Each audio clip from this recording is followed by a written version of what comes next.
It's a Class 6A showdown with massive playoff implications here in Week 9, as tonight we welcome you into Turner Stadium in Humble for Week 9 of the 2025 Texas high school football season as the 6-1 CE King Panthers on the road to take on the 4-3 Mustangs of Kingwood. Hello everyone, whether you're watching us on TexanLive.com or for free on YouTube.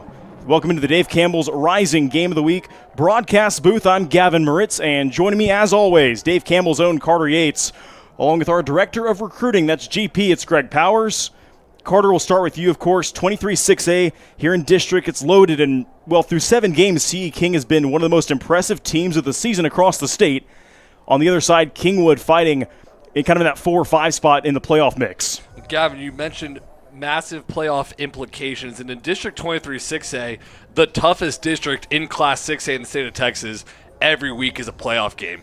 Case in point, this game from last year when CE King missed the playoffs at 5-5 because they lost 21-20 to Kingwood.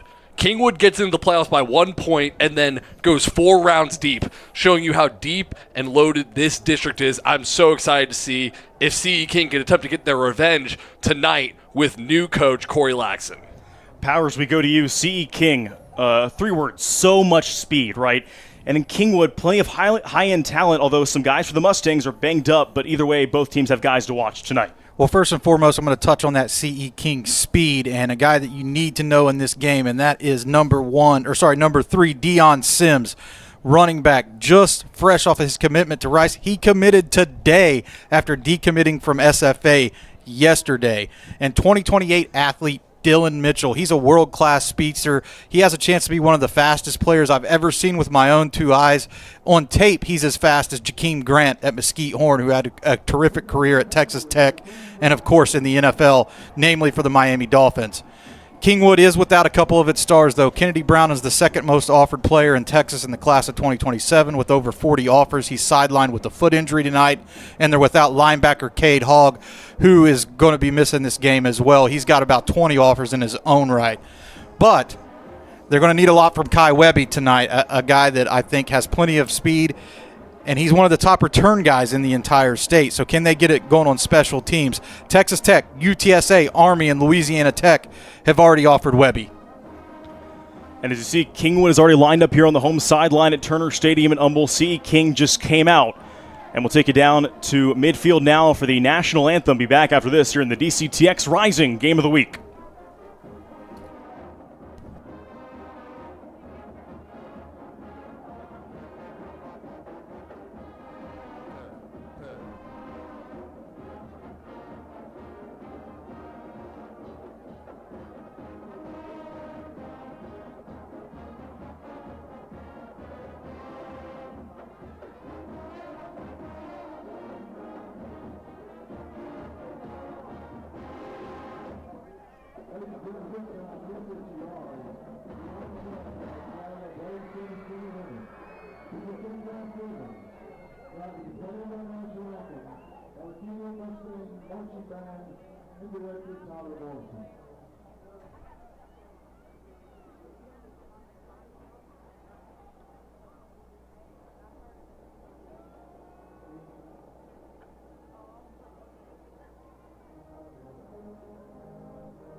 And as we welcome you into a packed Turner Stadium here in Humble, Carter and Powers, I want to touch on something. I went and saw Corey Laxon, the first-year head coach at CE King, yesterday. I want to touch on this.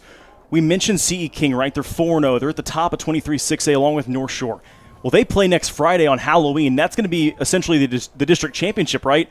Corey Laxon said, hey, we got to take care of business. When I saw him yesterday, he said tomorrow night first. We got to take care of Kingwood first. And you can't overstate the job that Coach Corey Laxon has done in his first year as a head coach. You know, you mentioned North Shore game next week. He was at North Shore under Coach John Kay for a decade, was the offensive line and strength and conditioning coordinator there, part of 4 state championships. So taught him everything you overlook as an assistant coach, watching Coach John Kay, who's now the defensive coordinator at Rice.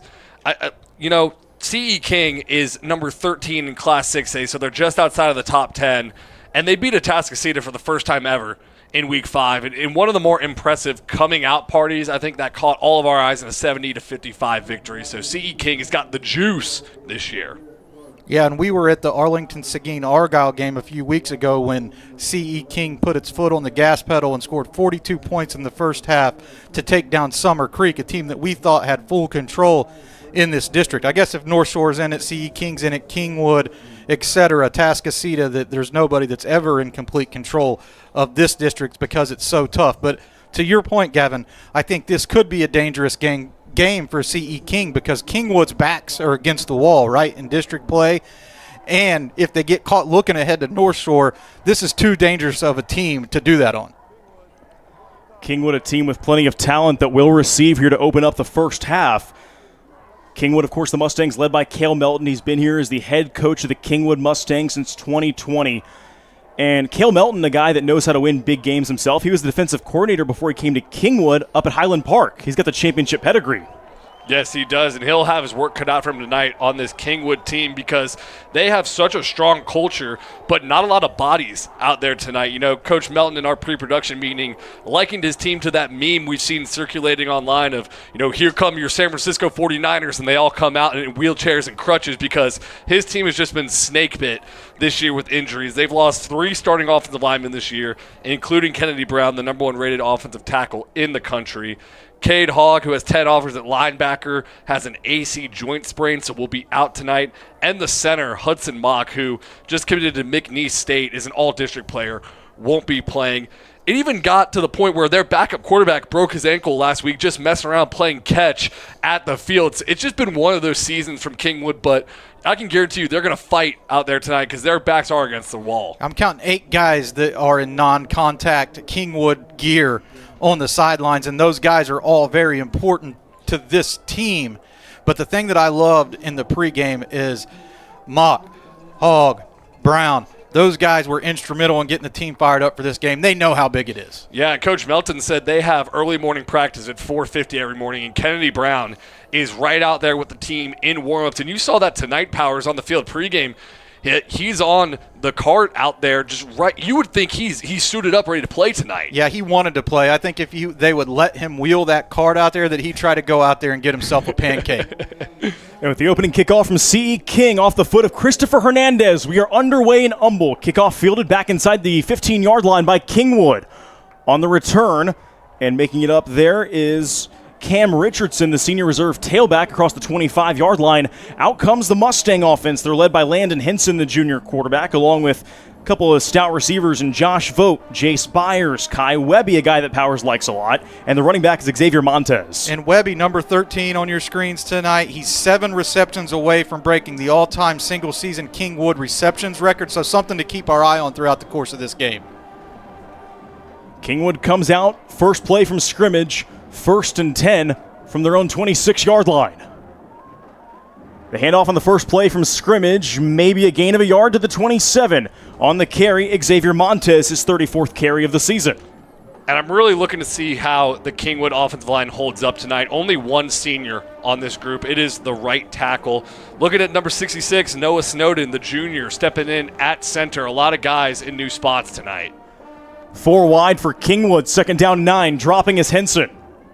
Henson tries to run. He's got a couple of yards of breathing room, and he makes it up to the 31-yard line. A gain of 4 to bring up 3rd down and about 5 here for the Mustangs.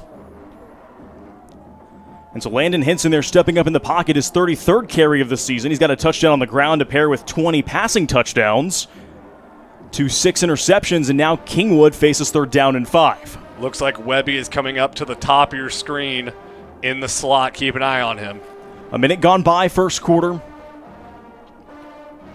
And Kingwood here facing a 3rd down, 5 yards to go as C.E. King shows blitz.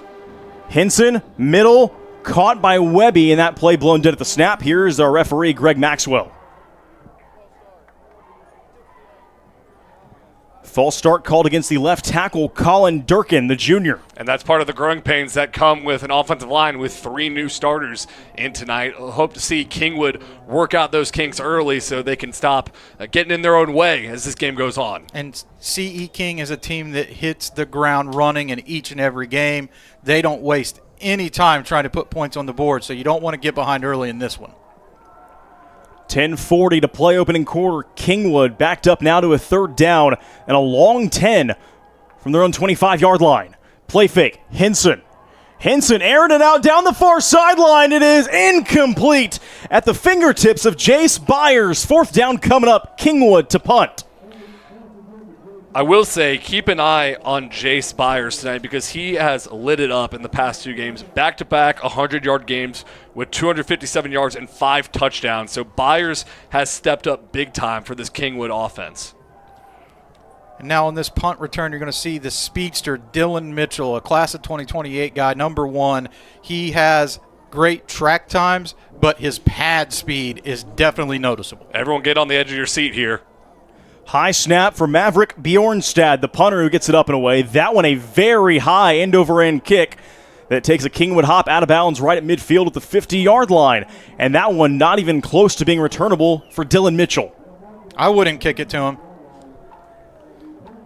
And C.E. King here will start from right about midfield. They've spotted it at the 49-yard line of Kingwood, it looks like. And out comes the Panther offense that can score in a hurry and in bunches. And I'm so stoked to look at number 3, Deion Sims, for the first time in person. He is a 2-time first-team all-district running back, 893 yards, 8.7 yards per carry on the year, and just committed to Rice today.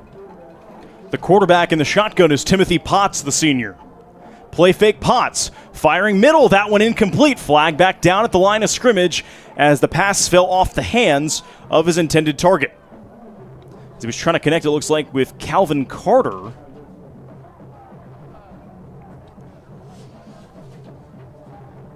It's a very deep receiving core here at C.E. King.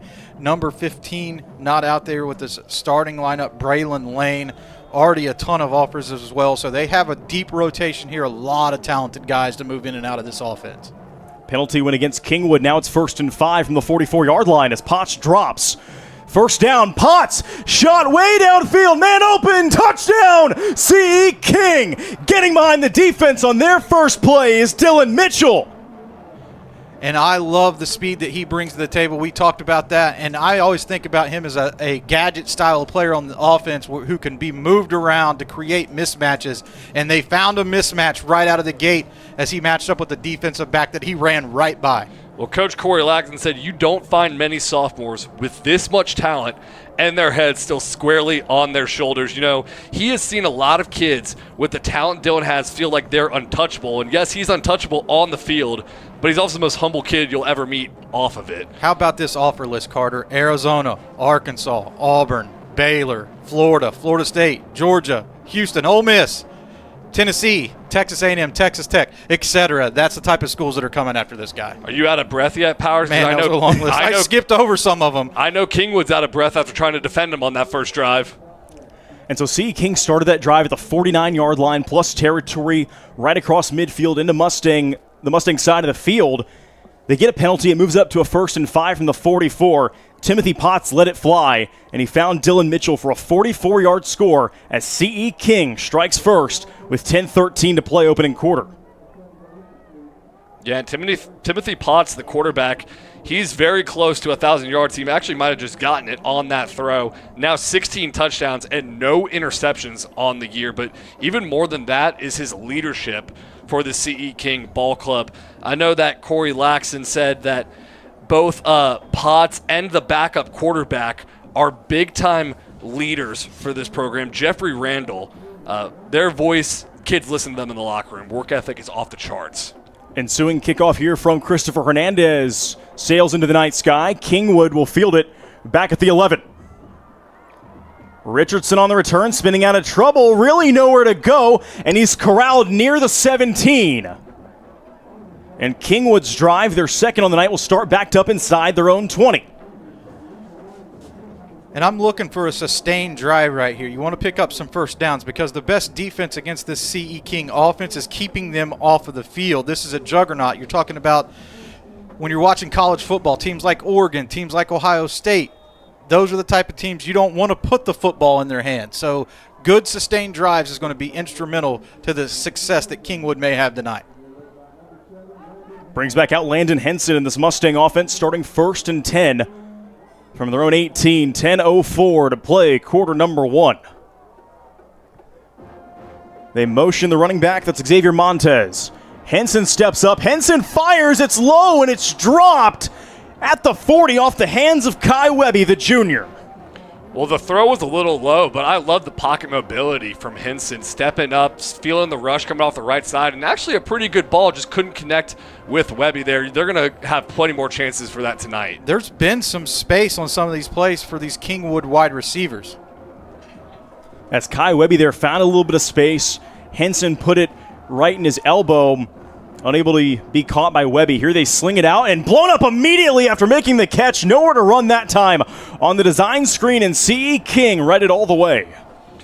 Yeah, I'm trying to see what number that was. It looked like number 28, the linebacker Caleb Smith, who read that play like a Harry Potter book, one of my favorite sayings this year for a defender. And I love that play, too, because they're trying to get Kai Webby back involved in the game after not connecting on that first pass, but Smith does not allow them to do so. I believe that was Laster that came up there. Was it the corner, Carter? I think it was the corner, Laster. Henson on 3rd and 12, evading the rush. Landon Henson trying to run across the 20. He does, and he makes it near the 23. Still about 5 yards shy of the line to gain as Henson picked up about 7. And Kingwood going to be forced to punt. And that's 2 quick 3-and-outs. And we talked about wanting to have long, sustained drives, so that's not ideal to open up this game. But I do feel that the Kingwood offense could put points on the board. And Kingwood here to boot it away from standing inside his own 10 is going to be Bjornstad. Awaiting the punt, Dylan Mitchell, who's got a 44-yard touchdown catch in this one already. Waiting for his first potential punt return of the evening. High snap goes off the hands of Bjornstad into the end zone. Out of the back of the end zone it goes. That's 2 points for CE King. It's a safety. And we noticed the first snap was a little bit high, and that one sails over the punter's head.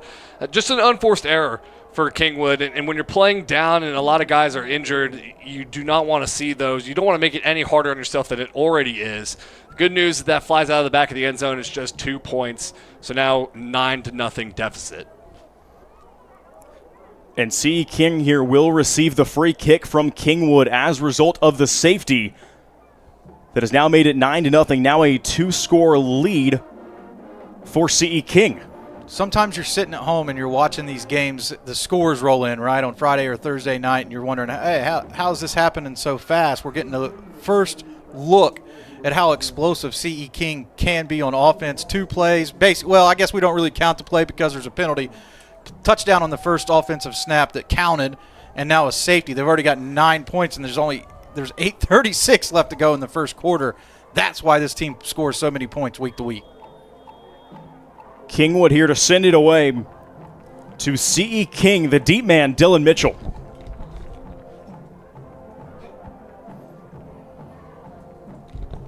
Kick is up and away from the 20-yard line. Dylan Mitchell. This one will be returnable as he fields it on a hop. Dylan Mitchell trying to reverse his field, and the Mustangs all over him near the 32-yard line. Kingwood corrals Dylan Mitchell, and CE King will start just across its own 30-yard line. Tremendous coverage right there by the Kingwood special teams unit. They didn't let Mitchell get going, and that's the best thing you can do to try to stop him. Yeah, you're going to need multiple guys to gang tackle. Just someone hold on, wait for the cavalry to come. Underrated part of that special teams sequence there from Kingwood. The kickoff took a hop and went straight up in the air right in front of Dylan Mitchell, allowing that coverage team to get down and get on him. And with 8:29 to play in this first quarter, the Panthers up 9. They start here from the 32. Keeper for Timothy Potts. Potts lost the football. Kingwood says they have it at the 36. And they do. And that's exactly the type of play you're looking for from your defense to force a turnover, get you great field positioning. You can forget about those 2 3-and-outs. Now it's time to go score. And the senior outside linebacker, Braden Furdos, on the fumble recovery. C.E. King trying a bit of a speed option with Potts, but ball security is one of the best abilities for any running back turn or quarterback turned running back to have, and that comes back to bite C.E. King right there. Gives Kingwood a lot of momentum when they had a chance to really blow this game out of the water. As Landon Henson and the Kingwood offense come back out 1st and 10 from the plus 36. Handoff to Montez. Xavier Montez trying to find a hole. He finds nothing, losing a yard. Back to the 37 to bring up 2nd down and long. The junior linebacker, number 49, Damian Broussard, has been in on multiple tackles behind the line of scrimmage already tonight. He's a leader for the C.E. King Panthers defense. I know a lot's made about their offense, and rightfully so, but this defense has been much improved after facing Atascocita and Summer Creek. Remember, they were up 42-0 in the first half on Summer Creek. And here Kingwood facing a 2nd down and 11 as Henson drops. Henson fires middle of that pass, low that pass, caught. A yard shy of the line to gain to bring up 3rd down and 1 as it's reeled in by Tristan Laughlin, the senior. And if we're looking at trends throughout the course of a football game, something that I've noticed early on is that C.E. King is playing soft coverage in the middle of the field, and things are open across the middle for Kingwood right now. 7:20 and trickling down to play first quarter. 3rd down and 1 here for Kingwood inside the 27 of C.E. King. As Henson checks the play call at the line of scrimmage. Third down the yard, play fake. Henson firing, caught. Webby. 1st down, Kingwood to the 24 as Kai Webby, the junior, his 51st, make that maybe 52nd reception on the season. Henson showing some guts from the quarterback spot. The free safety came scot-free on a blitz with a full head of steam right to his chest, and Henson stays in the pocket and throws a dart for a 1st down. We go down to 6:45 to play opening quarter. 1st and 10 from the 24. Play fake Henson. Henson fires middle. That pass caught. Down to the 11 goes Jace Byers, who we mentioned earlier. I really like the poise that Henson's playing with out of the gate here, guys. There have been a couple of these snaps where I was actually worried that he was going to be under immense pressure. I would be panicking. He is not, and that's why they're able to move the ball effectively on this drive. Under 6.5 now to play in this opener, and Kingwood on the move well into the red zone to the C.E. King 11. Here with the 1st and 10.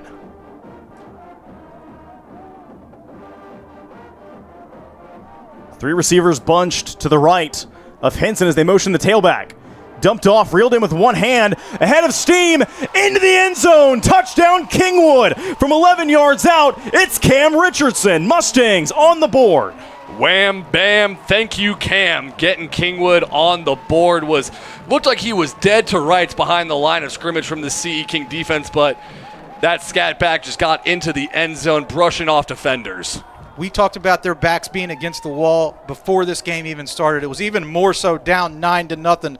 But in the face of that, Kingwood has risen up, put 6 points on the board. Let's see if they can make it 7. Cam Richardson's first receiving touchdown of the season, his 2nd total. And with the extra point, Kingwood now trails just 9-7. 6:03 to play opening quarter. We got a ball game. Kingwood back within 2 from 11 yards. It was Henson to Richardson for the Mustang touchdown. For 48 straight years, Ford F-Series have been the best-selling trucks in America. We got here by engineering breakthrough technology, redefining built Ford tough, and never settling for second best. But what's really made Ford F-Series the #1 selling trucks in America is you. Ford F-Series, built Ford tough. Come enjoy the heart of Katy, Texas, a family-friendly hometown rich in traditions and heritage and one of the most delightful cities in the Lone Star State. It's a short drive from Houston and minutes from the Energy Corridor, with places to stay and places to 6:03 to play here in the opening quarter. C. King looked to be in early control. They went up 9-0 on a safety after the first touchdown on their first play from scrimmage on the deep ball from Potts to Mitchell. Then they get the ball back. Then they fumble on the first play with Timothy Potts. Kingwood recovers as that live ball hopped out near the sideline. And there's a discussion here, Gavin. They're discussing at the 25. There was players in our way. We can't actually see if his foot was out of bounds right here, but this is an interesting discussion. They're talking about it at the 25 as Greg Maxwell, our white hat, comes in to join the discussion. This is a huge call here because that was a live ball. It went off of a C.E. King return man, and Kingwood seemingly had it, but it appears possession will go to the Panthers from the 27. And you know there's some lobbying going on the Kingwood sidelines that happen right near the bench. They're pleading their case. And so it will be C.E. King football as Timothy Potts comes back out following the fumble that led to a Kingwood 11-yard touchdown just a few minutes ago as that went from Henson to Richardson, and Potts here will try to make up for the turnover. And Potts is a guy who does not turn the ball over. No interceptions on the year. I don't know how many fumbles he has, but that had to have been his first one. So let's see how he responds. 1st and 10 from the 30. Potts, deep shot, looking for Dylan Mitchell. Too far inside the 30, incomplete. Well, it's hard to overthrow Dylan Mitchell with 4.37 speed, but Potts has an arm on him. You know what? The ball was way too out in front of him, but there was a part of me that thought that Dylan Mitchell was still going to track that ball down. It was hanging in the air, and he was gaining ground on that pass to make it closer than it should have even ever been. Mitchell, a guy with a reported 4.37 40-yard dash time. That one just a couple of yards too far out in front of him from Potts, and now it's second down with under 6 to play in the first. They hand it off to Deion Sims. And the new Rice Owls commit, Sims, will make it up near the 35. They mark him down just shy of it to bring up third down. Back to Mitchell, you talked about his 4.37 speed. I've been doing this for 20 years. This is my 20th season. I've seen 890 Texas high school football games with my own 2 eyes. I think he could be the second fastest player in pads that I've seen in 20 years. That's a pretty big accomplishment. It's insane. Potts fires far side. That one too far out in front of Roman Thomas, the sophomore. It's incomplete on third down and about 6 to now bring up fourth. And C.E. King going to have to punt it away. Well, that is a great hold by this Kingwood defense, but there are plays out there to be made. Dylan Mitchell was open, and then number 17 on C.E. King, I also think Thomas Burney was open there too. So there are plays, and if they let Potts settle down, he's going to start hitting them. So this Kingwood offense needs some points fast. C.E. King to punt it away, standing back at their own 19-yard line. The snap is low, the punt on the way. As that one will not be returnable for Kingwood. Webby, no shot at it, and it's down to around the 28-yard line. Kingwood's going to have possession here. 5:09 to play opening quarter at the 30-yard line. Trailing by just 2. And football's a game of momentum in a lot of these tight Texas high school football contests, especially in this district. And the early momentum was with C.E. King. Now the tide has turned a little bit in the favor of Kingwood. Can they capitalize right here? Here comes the Kingwood offense starting 1st and 10 from their own 30-yard line. Down 9-7. 5:09 to play opening quarter.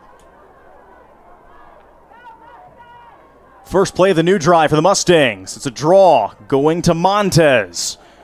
And Montez will find the 31, only a gain of 3 feet, just 1 yard.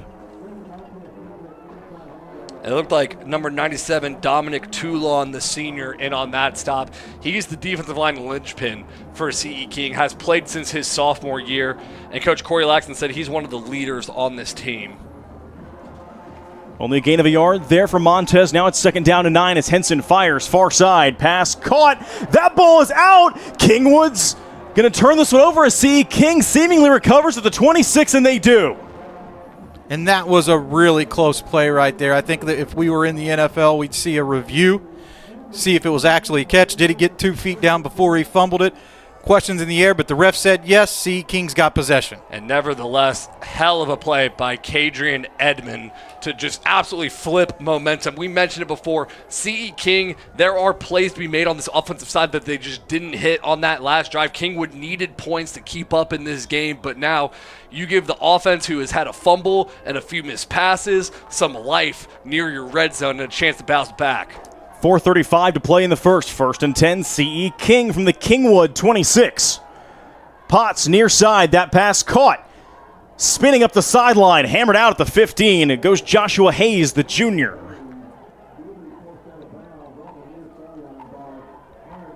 Good enough for a first down inside the 16. A gain of just about 10. So we're down to 4:27 to play here in the first. CE King back on the move following a Kingwood fumble. 1st and 10 in the red zone. Handoff Deion Sims. And Sims makes his way inside the 14. A pickup of 2, maybe 2.5 to bring up 2nd down, and we'll call it 8. Really good job by the Kingwood defense out of the gates here, kind of bottling up Deion Sims, but it's only a matter of time before he gets a crease, because he's the type of running back who, if you give just a little bit of space to, he will make you pay. He's not quite as fast as Dylan Mitchell, but he's right there behind him as one of the most speedy prospects in the great state of Texas. 3:50 to go, opening quarter. Handoff, Deion Sims shedding off, tackles Deion Sims, is inside the 5, mark him down to the 4 to bring up a 1st and goal for CE King. How about the strength, Greg Powers? What do you love so much about this running back recruit, Deion Sims? Well, I love his shiftiness, and he's been one of the more under-recruited guys in the state, in my opinion, and Stephen F. Austin was getting an absolute steal on him when they had him on the commitment list, and I think equally so for Rice. This is a kid with P4 talent because of his great footwork, explosiveness, and you saw right there he could run with a little bit of power. He's going to get plenty of work in the Owls offense. Under 3:40 to go here in the first quarter. 1st and goal from the 4 for CE King. The deep back is Sims. They motion Mitchell. Handoff, Deion Sims powers into the end zone. Touchdown, CE King. And the brand new Rice Owl commit gets his first of the night to extend the Panther lead. And right. Rice Owls fans, you're looking into the future right here with Deion Sims. No doubt about it, and credit to Sims on that drive, but also credit to the offensive front right there. They had a hole so big that I could have ran through it to score a touchdown right there, fellas.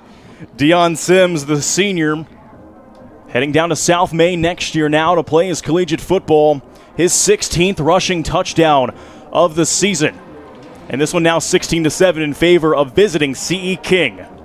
And Powers, you shout out the offensive line. Well, Corey Laxton is an offensive line coach by trade. CE King has rushed for 2,300 yards coming into the year. And if you've never watched CE King on film, you think you're dealing with a bunch of 6'5", 350-pound mammoth offensive linemen. But really, it's a bunch of good football players out there, led by Xavier Good and Rudy Garcia, two of the big-time leaders on that side. They make the calls on the field when the linebackers are moving around and the defense is shifted. Well, that was good, and George Perez that combined on that combo block to blow things wide open right there for Deion Sims. Putting the momentum squarely back in CE King's favor right here in the first quarter, but already 23 points in the first quarter, guys. If that holds true, we might see 100 tonight between both of these teams. Here with 3:25 to play in the first quarter, I mentioned to you, you said they had rushed for a little over 2,000 yards on the season. Deion Sims over 900 of those, by the way. Dylan Mitchell coming in 246 on the ground, and Timothy Potts himself nearly 300. Yeah, hitting it from all angles, the CE King Panthers offense is. Kick on the way back to Kingwood. Fielded inside the 10 by Kai Webby, who's got a burst of speed.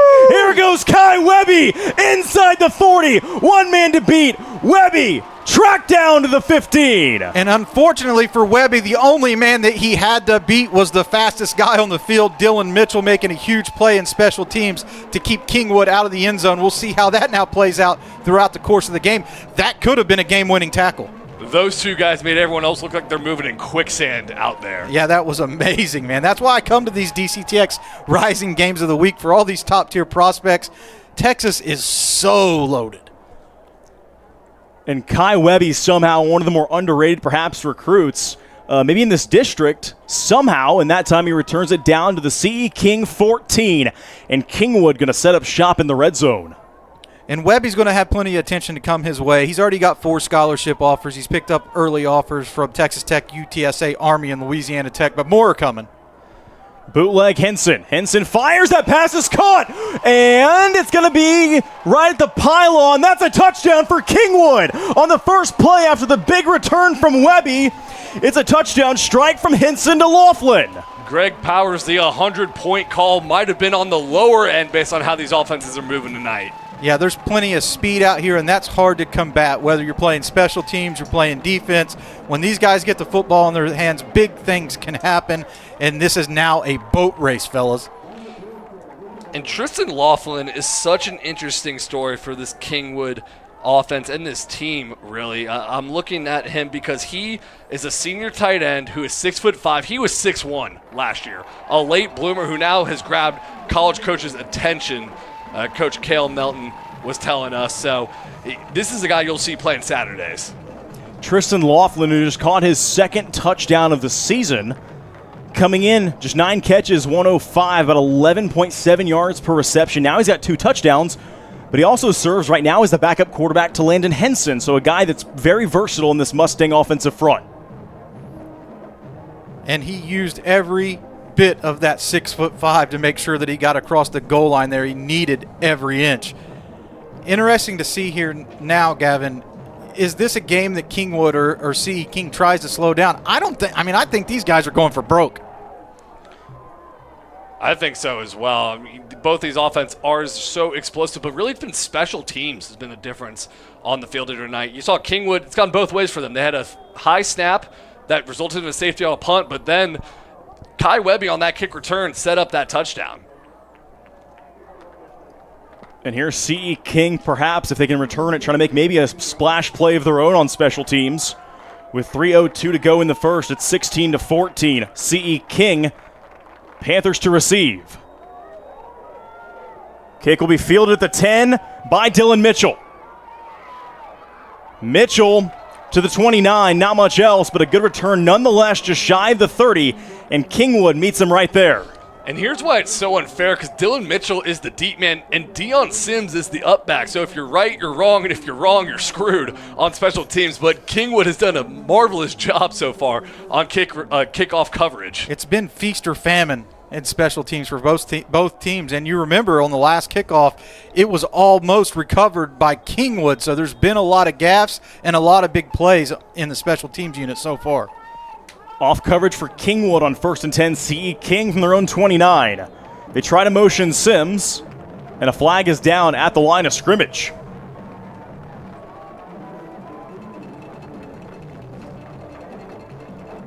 And they will back him up 5 yards from the 29 to the 24.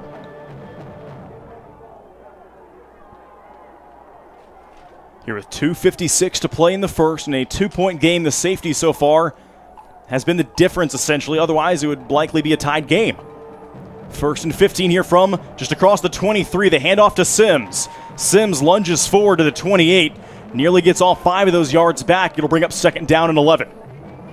Well, number 30, Colson Ferdoz, is at the bottom of the pile, the junior, but there are so many Kingwood hats around the ball here, and that's how you got to tackle Sims. It can't just be one guy. It's got to be the entire team. Down to 2.5 minutes we go. Now it's 2nd down, and they call it a very short 12 here for CE King. Handoff again to Deion Sims. Sims corralled by a host of Mustangs just across the 35 to bring up 3rd down and about 4. 2 Sims runs later, you're at 3rd and 5, a manageable situation right here. Your whole playbook is wide open at 3rd and 5. You could really call anything, but you got to be careful if you're Kingwood. You can't let Dylan Mitchell sneak behind you here. He's gone deep multiple times already. One of them a 44-yard touchdown. The next one incomplete, although he was open. 3rd down and 4. Play fake. Potts throws it back near side of the field. That's caught. That's Clark. Clark's got a 1st down and plenty more. Here goes LeJarrette Clark inside the 30 before he's finally shoved out of bounds. A tremendous play call right there on the tunnel screen. I love that. Like I said, your whole playbook is open on 3rd and 5, and they went into their bag of tricks. Yeah, Coach Laxton said LeGarrette Clark is so consistent in his route running. His catch percentage is high, and he earns those catches because he takes such pride blocking in the run game. So we see him blocking all night, and then they call his number and let him earn it on a 3rd and short. And he made it all the way down to the 28 with 99 seconds to play in the first. Handoff, very next play. Dion Sims is corralled. Maybe even lost a yard back just across the 28. We'll call it no gain to bring up 2nd down. Great play there by Colby Gideon, number 50, coming in to secure Dion Sims before he could get a head of steam going right there. In Kingwood so far, I think Powers, you said it a couple plays ago, maybe a drive ago, they've been pretty effective so far at corralling Sims through the first few drives. Yeah, but he's one of those backs they're going to keep giving the ball to. He's going to keep hammering at him, and eventually he's going to get a crease and make you pay. Sims here looking for a crease. He does have a touchdown in this one already. And he makes it down inside the 25, near the 22. Under 55 seconds now to bring up 3rd down. You see how he's so sneaky in the hole there, Carter? How he turns his shoulders, has that little bit of shiftiness. If he can just keep his feet going just a little bit, he's in the end zone right there. Even when there's not a crease, he's going to carry your defense for 5 yards. And 5 yards on this play would be enough for a 1st down. It's 3rd and 4. As we inch down near 30 seconds to play here in the opening quarter that has already seen 30 combined points. They motion Sims. Potts throws it to him. It's caught by Dion Sims. Trying to hit the sideline. He's right at the line to gain. He may be a yard short, maybe half a yard here. It's going to bring up 4th down and very short. Decision time here. What's your analytics say? I would say go for it, but it looks like I think King is going to go for it. They brought in the backup quarterback, Jeffrey Randall. They're going to bring in their heavy package, or they'll have time to talk about it because the quarter break just happened.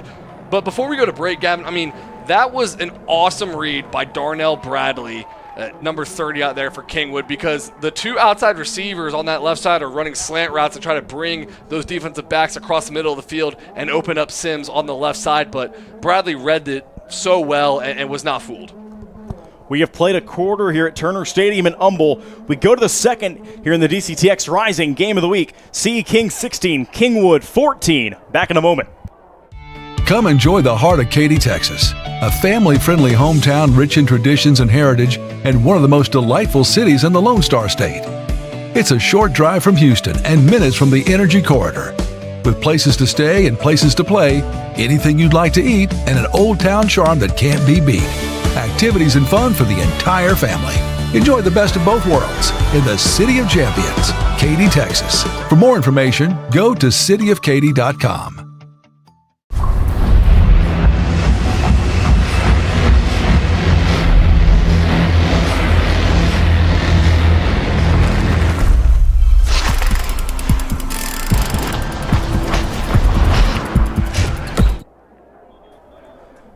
We have played a quarter, and we have seen 30 combined points. It is 16-14 CE King. To start the second here, they're facing 4th down and less than a yard from the Kingwood 19-yard line, and lined up to go for it here are the Panthers. In at quarterback, Jeff Randall. Design quarterback draw. Randall trucks his way for a 1st down to the 15. 1st down, CE King. Randall lowers the shoulder. He would not be denied on that play. 1st down, CE King. That's how you know Randall and Timothy Potts, both quarterbacks, are captains. Both of them have this locker room with their voice, and you see why right there, because Randall can come in and make plays like that. Jeff Randall, a senior, the backup quarterback, his 20th carry of the year. Now he's right at about 100 yards on the season. He's got 4 touchdowns as well. So a guy they can design those packages with to come in and run, and they did right there. 1st and 10 from the 15. Potts lofts it, end zone, incomplete. Along the back line, trying to connect with Joshua Hayes. I really like the blitz pick up there by Dion Sims. It looked like that guy was coming free, was going to kill the quarterback, but he caught him. Gave his quarterback time to put that pass out there. A little bit too long, but I just like what I saw out of that young Rice-bound running back. And the defensive back for Kingwood, Johnny and Kutse. Terrific coverage there in the back of the end zone. There was no space to throw that ball. As their Potts had to lead Joshua Hayes a little bit, maybe out of bounds because, like Carter said, the coverage from Nkutse. And now it's 2nd and 10 from the 15. Option play, Timothy Potts is tracked down near the 12, maybe the 13 or so, and it's going to bring up third down and about 7 here. And if you're CE King, you're in the red zone, you got 3rd and 7 here. You got a couple options. Yeah, playbook's wide open. I mean, normally 3rd and 7, you say you got to throw this ball, but when you got a running back like Deion Sims in the backfield, I think it could be 4-down territory as well if they've already gone for it on 4th down. You're at 10:55 to play in the first half. 3rd down, and they call it 8 from about the 12. They motion Mitchell. Potts hands it off. It's a counter. Deion Sims makes a cut. Deion Sims thrown down to the 7-yard line. He's a yard shy of the line to gain for a first to bring up 4th. And I don't think there's any question here on what Corey Laxton's going to do. The question is whether they're going to bring that heavy package back in or not. They held those guys back. They were chopping at the bit to get on the field. They like the matchups that they have out here with the offense currently. And I love this call from Corey Laxton. Field goals will not win this game if the first quarter is any indication.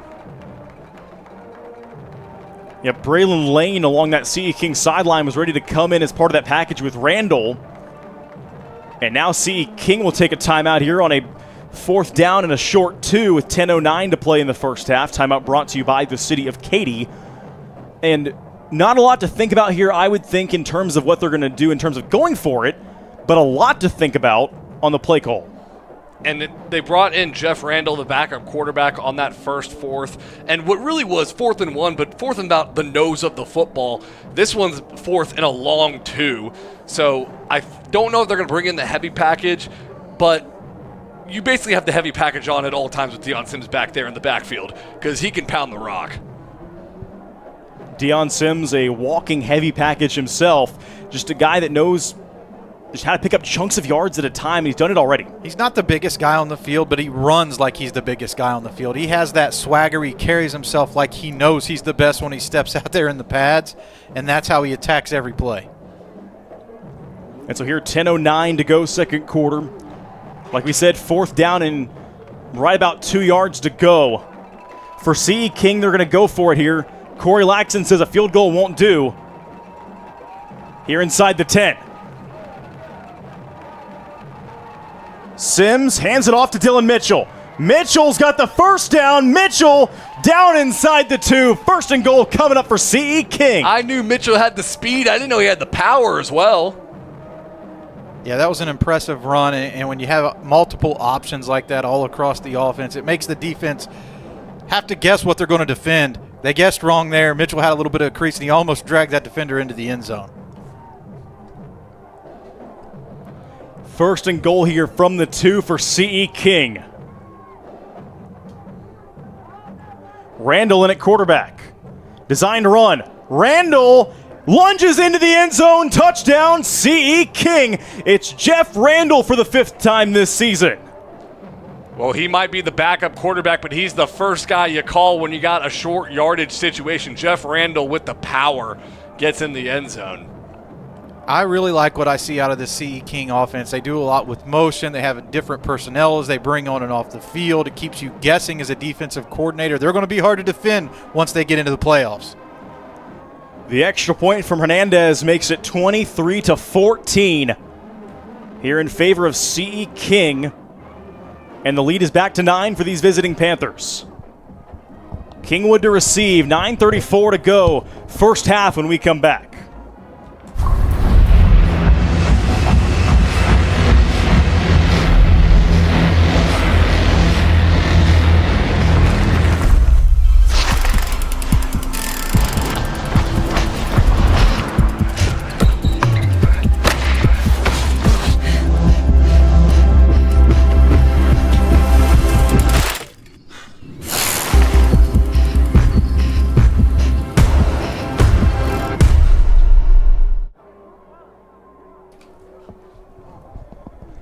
A long drive for CE King that pays off with a touchdown. It was Jeff Randall, the reserve quarterback who comes in, like we said, to run those special packages where you know he's going to run it. Kingwood could not stop it, and Jeff Randall's got his 5th rushing touchdown of the season. Ensuing kickoff will be a live ball inside the 5. Kingwood's going to scoop it up all the way back at the 2.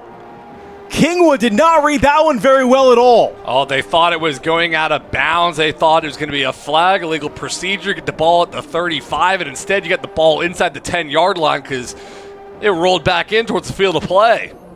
And we talked about the comfortability that Henson is having in the pocket in this game. It's about to get uncomfortable. They're about to dial up the pressure. 9:29 to go, second quarter. Kingwood's new drive will start all the way back at their own 8-yard line, shadow of their own end zone. As here comes Landon Henson, looking to give him a little bit of breathing room at least to start the new drive. 1st and 10 from the 8. Henson play fake. Henson trying to evade pressure. He's cut down right at the line of scrimmage. He maybe got back to the 8. He was trying to connect, it looked like, with Jace Byers, who was draped by a defender. He had a corner all over him there and nowhere to throw. You called it, Powers. Kevin Interiano got back into the kitchen, heated it up. He was trying to look to Jace Byers, who had Dwight Wiley, the senior corner, all over him. So Kingwood does try to throw to start the new drive. Henson gets back to the line. Now it's 2nd down and 10. Henson here has time. He floats it downfield. Caught across the 40. Here he goes. It's Tristan Laughlin. Are you kidding me? For 92 yards. Touchdown Kingwood. Unbelievable play there by Henson. You saw on the snap, it was a bobbled snap. He didn't panic at all. He gained his composure, and he found the big guy down the field who made a man miss. Dance to the end zone.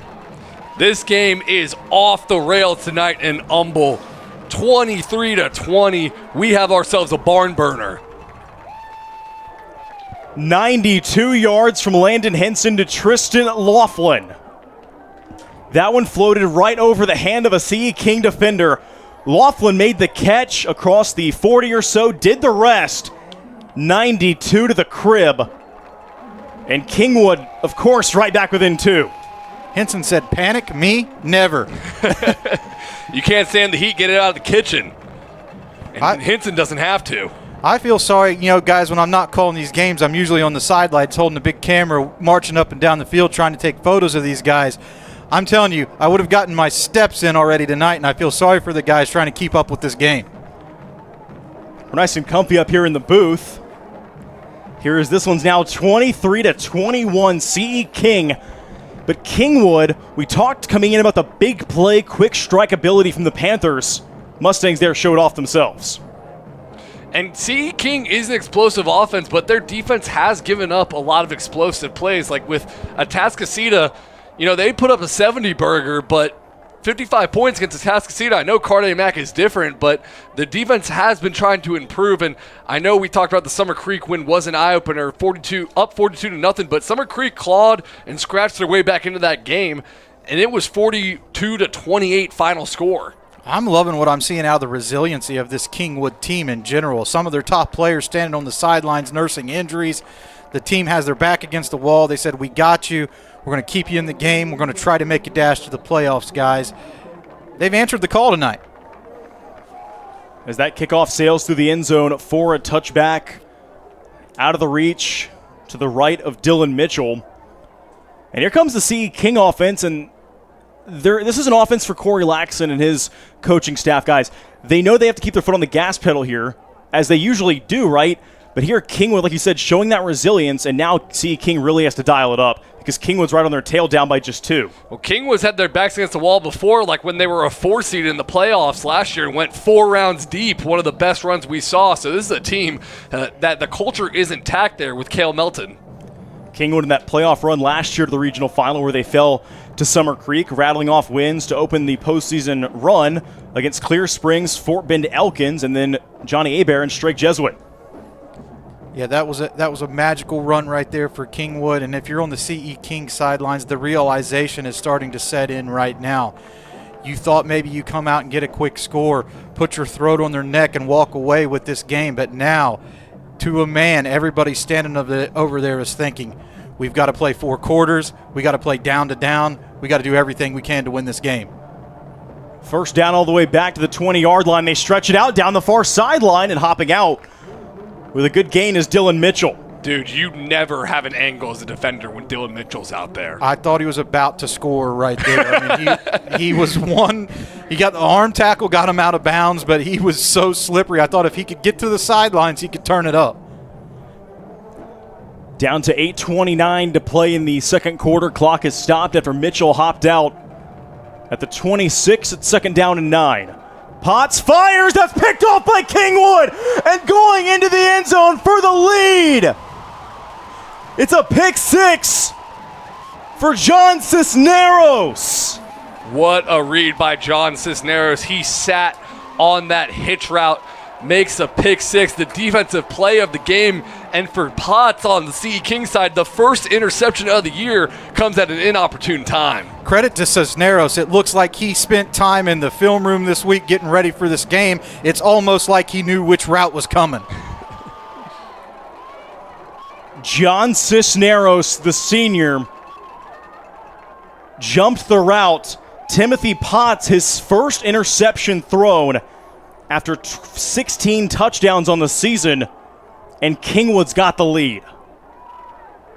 Unreal.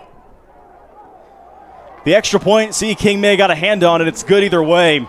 And Kingwood leads 28-23 with 8:22 to go in the first half, and you can hear it down in the stands beneath the press box here at Turner Stadium in Humble. The Kingwood side and the navy and powder blue, they're fired up. Kingwood had every excuse to come into this game tonight and say, this isn't our season, we're snake bit, we have so many injuries, we have about an 11-man roster that's on the sideline in shirts and shorts right now, but they come out here, they band together, backs against the wall. I love to see this fight from Kingwood. And still 8:22 to play in the first half. It is 28-23 Kingwood. We expected points. We have received points as Kingwood leads by 5, and they'll send it here back to CE King.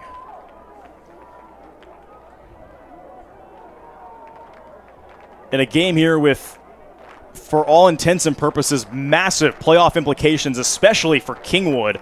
But CE King trying to make sure next week is for the district title against North Shore.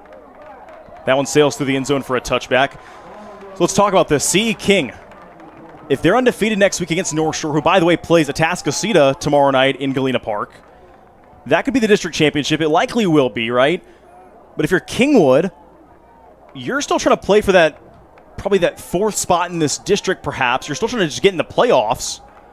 And this game is, of course, the first step, but it's a massive one. Well, 23-6A is tuned into this contest because a Kingwood win changes everything, right? Like a Kingwood win means a lot to so many of these teams in this district. Some in a negative way because the North Shore Atascocita game looms large for Atascocita if Kingwood can pull off the dub. First play of the new drive for CE King will net them a gain of about 3 up to the 29 on the legs of Dylan Mitchell. It's weird to say that the North Shore game could mean more to Atascocita than it does in a regular season, but if Kingwood does pull off the win tonight, that's putting it in must-win territory maybe for Atascocita. And here a player down for CE King, 8:08 to go, quarter 2. We'll step aside, be back after these words from our valued partners.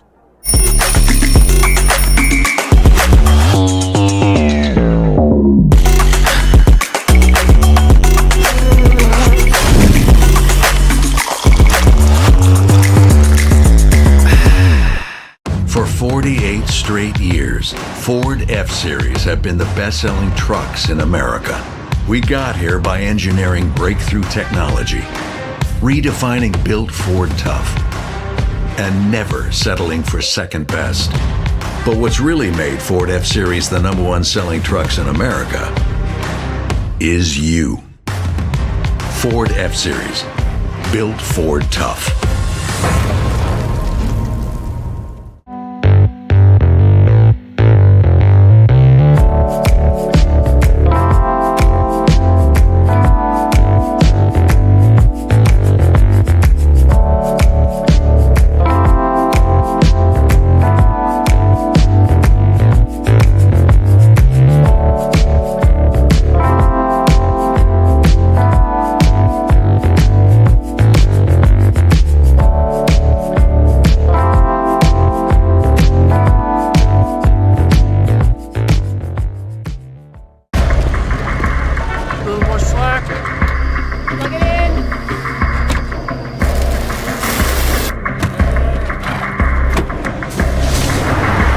Whoever said work smarter, not harder,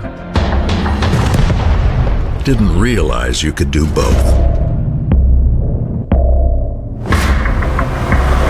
Drive F-150 with $3,900 for $72 plus $3,250 cash or lease for $499 a month with 0 down. Come enjoy the heart of Katy, Texas, a family-friendly hometown rich in traditions and heritage and one of the most delightful cities in the Lone Star State. It's a short drive from Houston and minutes from the Energy Corridor. With places to stay and places to play, anything you'd like to eat, and an old town charm that can't be beat. Activities and fun for the entire family. Enjoy the best of both worlds in the City of Champions, Katy, Texas. For more information, go to cityofkaty.com. Yo, these Katys are fire. Bro, you work here? Whatever, kid. Take notes. Yo, I can go all pro in these. I can guard you and route you up. You sure about that? Not anymore. Fellas looking for a quarterback? The goal! Billy needs cleats. You're right, Billy. These do bring out my eyes. Every shoe for every athlete, only at Dick's. Dick's is the GOAT.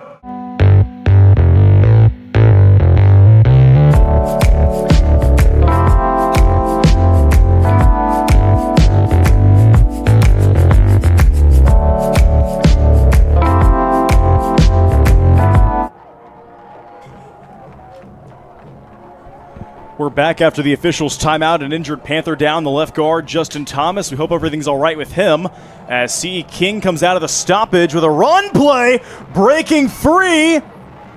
Down inside the 45 goes Antoine Sanders. The big fella, rumbling and bumbling. Well, guess what? He's not only big, he's also powerful and speedy. 6 foot, 205 pounds. Offers from Arizona, Arizona State, Auburn, Florida State, Houston, Texas A&M, and more. How about that for a backup running back? How many guys on this team do they have with the juice? They are so loaded. 7:32 to go first half. Clock is rolling after the run from Sanders. And C.E. King here a first down to the Kingwood 43. They feed him again. It's Antoine Sanders. A shoestring tackle made down inside the 39. A gain of 4. Carter, that kid's a monster. And how nice is it to have 3 running backs you can really lean on it? Deion Sims, Dylan Mitchell, and Sanders, especially when you've turned it over now twice deep in your own territory. One that led to a pick 6 and another fumble that led to a Kingwood touchdown on the next play. So this offense just needed some forward momentum to get it on the opposite side of the field. They could do that with 3 backs. Potts in the gun. Sanders to his left, Sims to his right. They stretch it to Sims. Sims nowhere to go. He actually lost 2. Back across the 40, near the 41 to bring up 3rd down and long. And I'd like to see him trust his speed right there and take it to the outside. It looks like he had it sealed off. If he would have hit the sidelines, I think he'd still be running. Gideon Colby has been playing loud this first half. Multiple tackles in the backfield. And down to 6:25 to go in this first half. The clock continues to run. And C. King from the Kingwood 40 facing a 3rd and 7. Keep an eye on the captain, Braylon Lane, at the bottom of your screen, number 15. 3rd and 7, it's Potts. Zips it. That's high, and that's a caught ball inside the 33, and it's good enough for a first down. What a tremendous catch right there by LeJarrette Clark, reaching out to pluck that ball from midair. It looked like it was going to hit the ground, but he didn't let it happen. An extension for LeJarrette Clark, who's got a couple catches now in this one already. Came in on the year with 18 and 2 touchdowns, nearly 275 yards, and there he picks up a first down. Play fake, Potts. Potts, end zone, touchdown, C.E. King. Adjusting and catching the touchdown is Joshua Hayes. Tremendous job there by Potts. It looks like he and his receiver were in sync. He threw him open because he wasn't open when he saw him. He threw him open right there for the TD. Well, they were trying to go for a hitch and go at the top of your screen. It was not open, but Potts shows great recognition of veterans poised back there and finds Hayes, who is in the end zone in a blaze over there. Look at the speed they have on this team. And C.E. King in a flash goes back up 30-28. The lead sits at 2 once again for the Panthers. Back and forth we go. 5:43 to go here in this first half. And now if you're Kingwood, your offense here set to get the ball back. And if you factor in the pick six, Carter, they haven't really been on the offensive side, on the field in a good couple minutes of game time. Well, especially because their last drive was a 92-yard touchdown on the second play of the drive. So even when they're on offense scoring, they're doing it quickly. And here's the thing that makes you nervous if you're on either team or a fan of either team tonight. These teams can score so fast. This game could flip in the blink of an eye, and you could find yourself down 20 points. So you got to play under control and make sure that you stay in the game within striking distance so you don't get ran out of the house. Back to field this kickoff for Kingwood are Cam Richardson and Kai Webby. The latter of the two, Webby, has had a massive return in this one already. From inside the 15 or so all the way down to the opposing 14 earlier. Webby's going to get a chance here. Webby from the 11. Kai Webby, another big return. Here's Kai Webby cutting into the far side.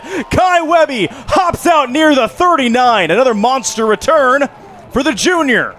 What a weapon to have on your special teams. He has constantly flipped the field tonight, given this offense great starting field position and the momentum.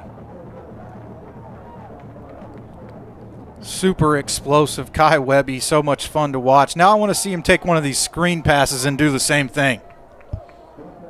See how he caught that with forward momentum? It was like a catcher catching a pop fly with his momentum going forward to throw home and throw a runner out. Kai Webby using that same type of technique to get a full head of steam as he caught the ball. My buddy over at 24/7 Sports, Gabe Brooks, said that Kai Webby might be the best return man in the state. I've seen 2 returns that makes me believe he was telling the truth. First and 10, Kingwood from the CE King 38. Handoff Montez, who plunges down to the 35, a gain of 3 for Xavier Montez. There may be somebody up at Willis, Carter, that would contest that, and his name's Jermaine Bishop, 5-star committed to Texas, but the Houston area definitely has some great playmakers because Dylan Mitchell would say the same thing over at CE King. Ton of return guys here in the greater Houston area that do it better than almost anyone in Texas, at least 3 or 4 of them. And now here for Kingwood, second down and 7.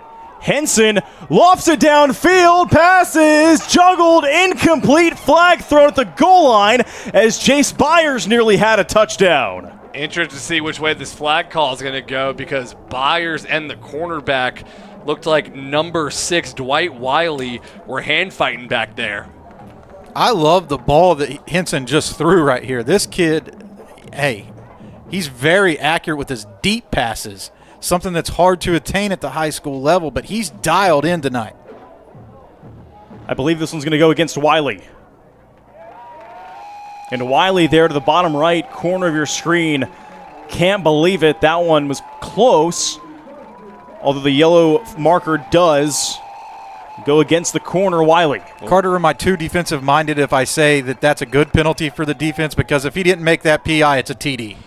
I think so, and Dwight Wiley is a 3-year starter and one of the captains on the CE King defense. Not necessarily a vocal leader, but a leader by how he leads by example.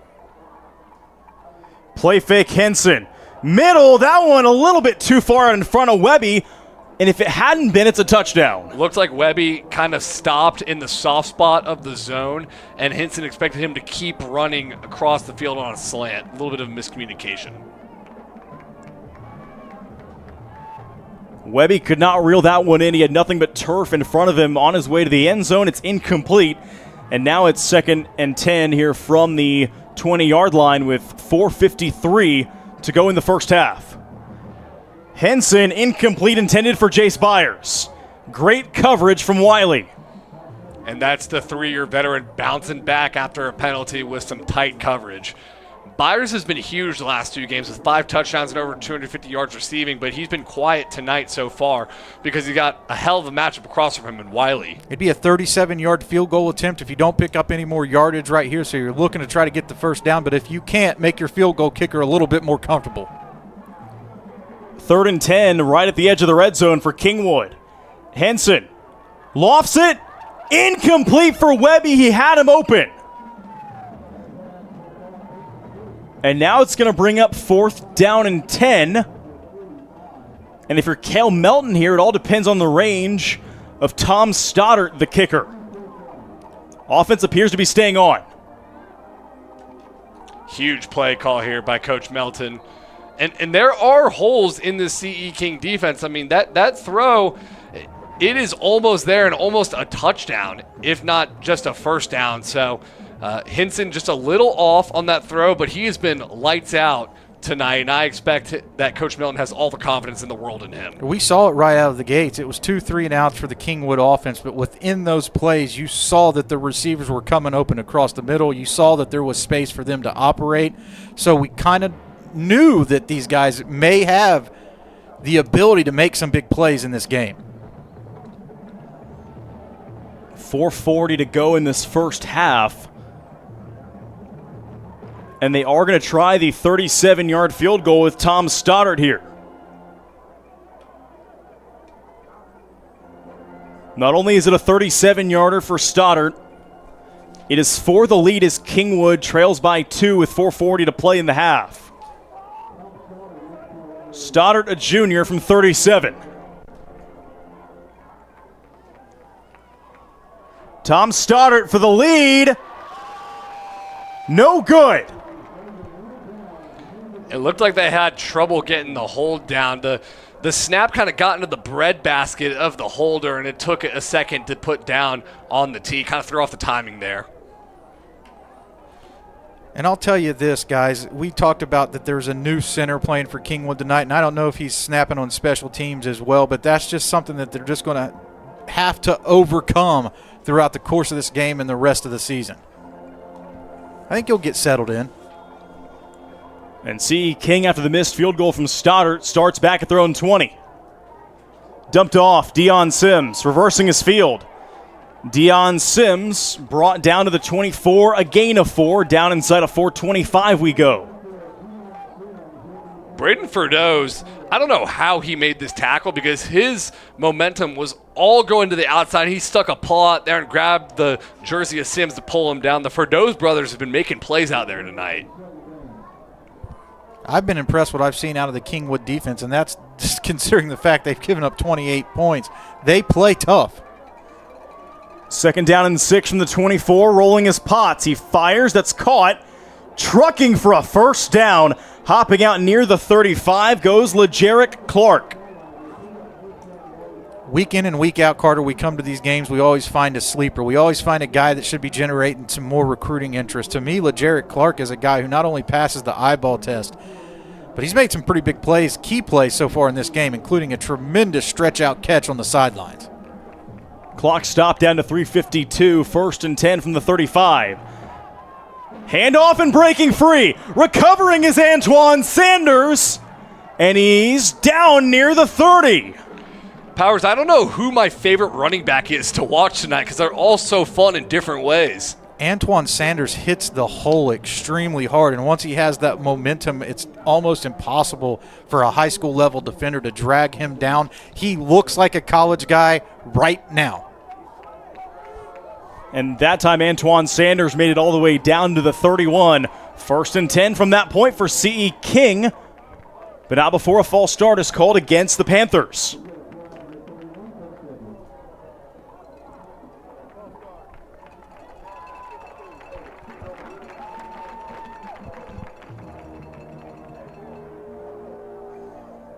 Back him up 5 yards to the 36. It'll be 1st and 15 with 3:24 to go in the half.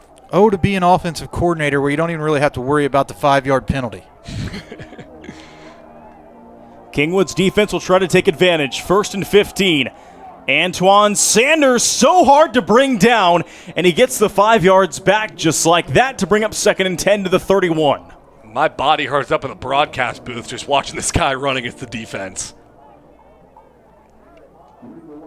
And we've been talking about some of the top recruits on this team. Shout out to the CE King recruiting coordinator, Pat Robertson. P-Rob, everybody affectionately calls him. He does a tremendous job making sure these guys get looks and get plenty of attention by college recruiters. 2nd and 10 from the 31. It's Antoine Sanders again, trucking again. And Antoine Sanders is down near the 25. Number 66, Joshua Martin, is getting after it. He came across on the pole, kicked out his defender, then finished dirty. Not dirty where it was a penalty, but finished with a little bit of a nasty streak at the end of the play with a pancake. 20 seconds away from the 2-minute timeout. 3rd down and 3, they call it, from the 25 for CE King. It's a handoff to Sanders, who's tracked down from behind, and what a tackle it was from Braden Ferdows. Looked like Superman out there flying in to make that tackle. He completely laid out to set up a 4th down right here for the Kingwood defense. Takes us to the 2-minute warning. Ferdows brought down Antoine Sanders 9 on 9, and Sanders not an easy guy to bring down. No, we have not seen one man bring down Sanders yet until Ferdows got there in the backfield. He came off unblocked like a heat-seeking missile. Yeah, but if he wouldn't have gave that effort, if he wouldn't have laid out, I think Sanders had the yardage he was looking for the 1st down right there. That was a tremendous, tremendous play. Well, he's unblocked because C.E. King is gambling that the backside defensive end is not quick enough and athletic enough to make that play, or just doesn't show the effort to make that play, but Ferdows does. They guessed wrong right there.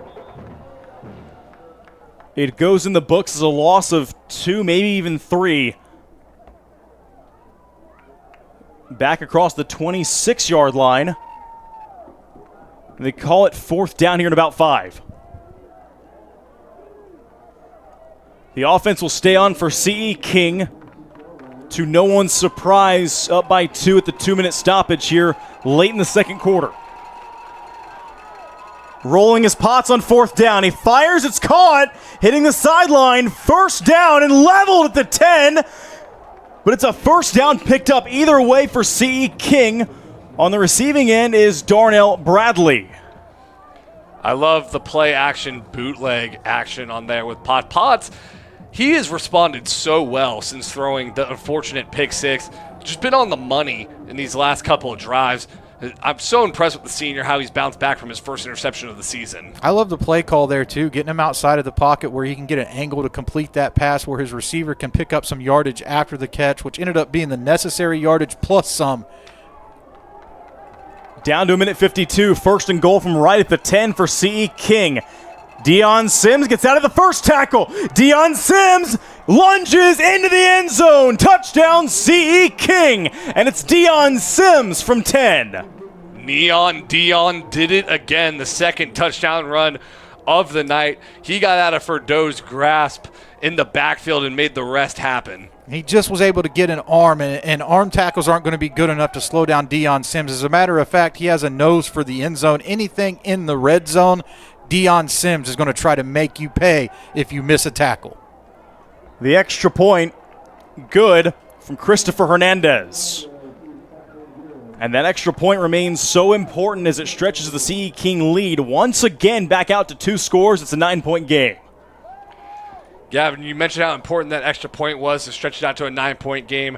I have a feeling that special teams, we've already seen it playing a crucial factor in this game with the punt snap over the head of the punter, allowing a safety, and multiple kickoff returns by Kai Webby. I just have a feeling we're going to have extra points come into play here at the end of the game with nursing a 9-point lead. CE King is one of these teams you don't want to play around with, right? They're so explosive on offense. Scores come in bunches, and you get up 9 points, and just like in the first quarter when they were up 9-0, you worry about them going ahead and tacking onto that drive after drive. So you have to be able to answer them point for point. A minute 45 to go in this first half. CE King, bit of a squib kick here, keeping it away from Webby. Scooped up along the sideline and upended shy of the 30 on the return goes Jace Byers. I'm going to go ahead and put my money down that we saw the last Webby return on the last kick. Well, it's interesting for CE King on the special teams because they actually lost the second game of the year to Dickinson 47-40.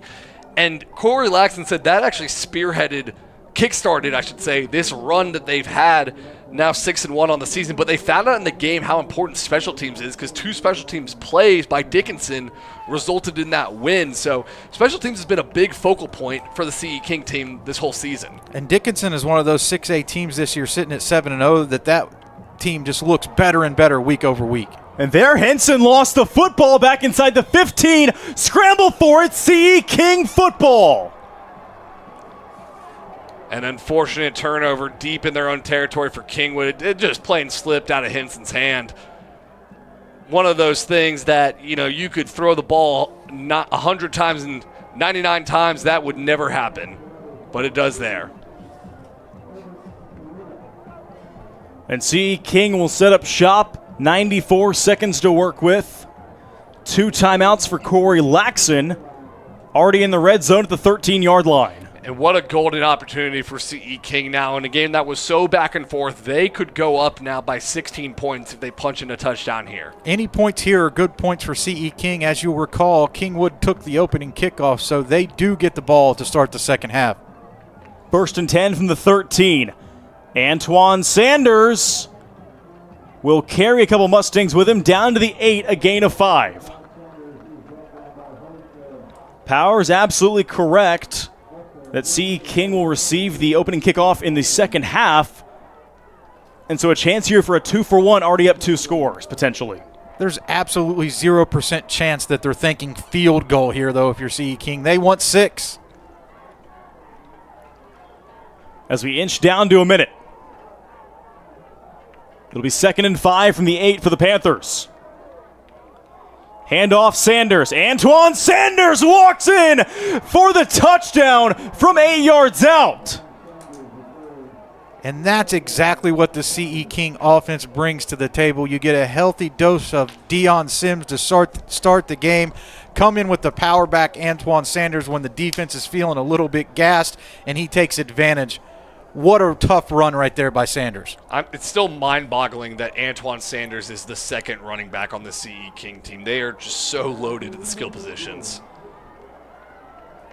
Extra point knocked through by Hernandez with just under 53 seconds to play in the half. Kingwood also has 2 timeouts left.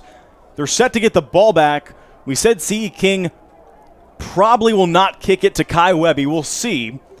But if you're Kingwood here, I have the feeling you desperately need points here because CE King will get that ball to start the second half. Yep, there will be no kneeling on the football to drain clock on this drive by Kingwood. They're going for points.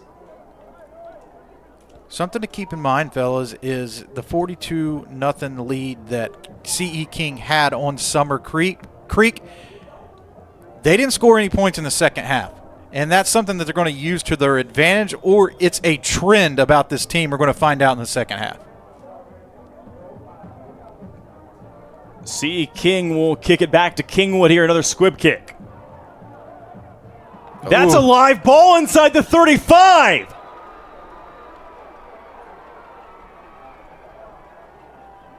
And both players, on both teams pointing that they have the ball, and it looks like Kingwood retains possession. That could have been a disaster for Kingwood if they had fumbled that kind of semi-onside kick, it looked like. I don't know if they planned to go full onside. They just wanted to keep away from Kai Webby, but that ball took a nice hop, and it was really tough for Kingwood to grasp. It's something to talk about in halftime is knowing your role, knowing what you're going to do if the ball comes in your direction on special teams. I think something that might have thrown that play off, it looked like one of the up men before the up backs might have touched that ball. I think he did too. 48.5 seconds to go in the half, and CE King will call timeout ahead of the first snap on the new drive for Kingwood. Yeah, CE King was a little bit late getting their defensive personnel onto the field, so Corey Laxon playing it safe, calling a timeout and make sure they're not out of position. As Corey Laxon will have 1 left in his back pocket, Cale Melton still has 2. As Kingwood's new drive with 48.4 ticks to go will start from their own 32-yard line. Gavin, the way things are going, 48.4 is plenty of time on the clock to get a score. We have seen Kingwood strike very quickly. One of those touchdowns, the second play of a new drive that went 92 yards.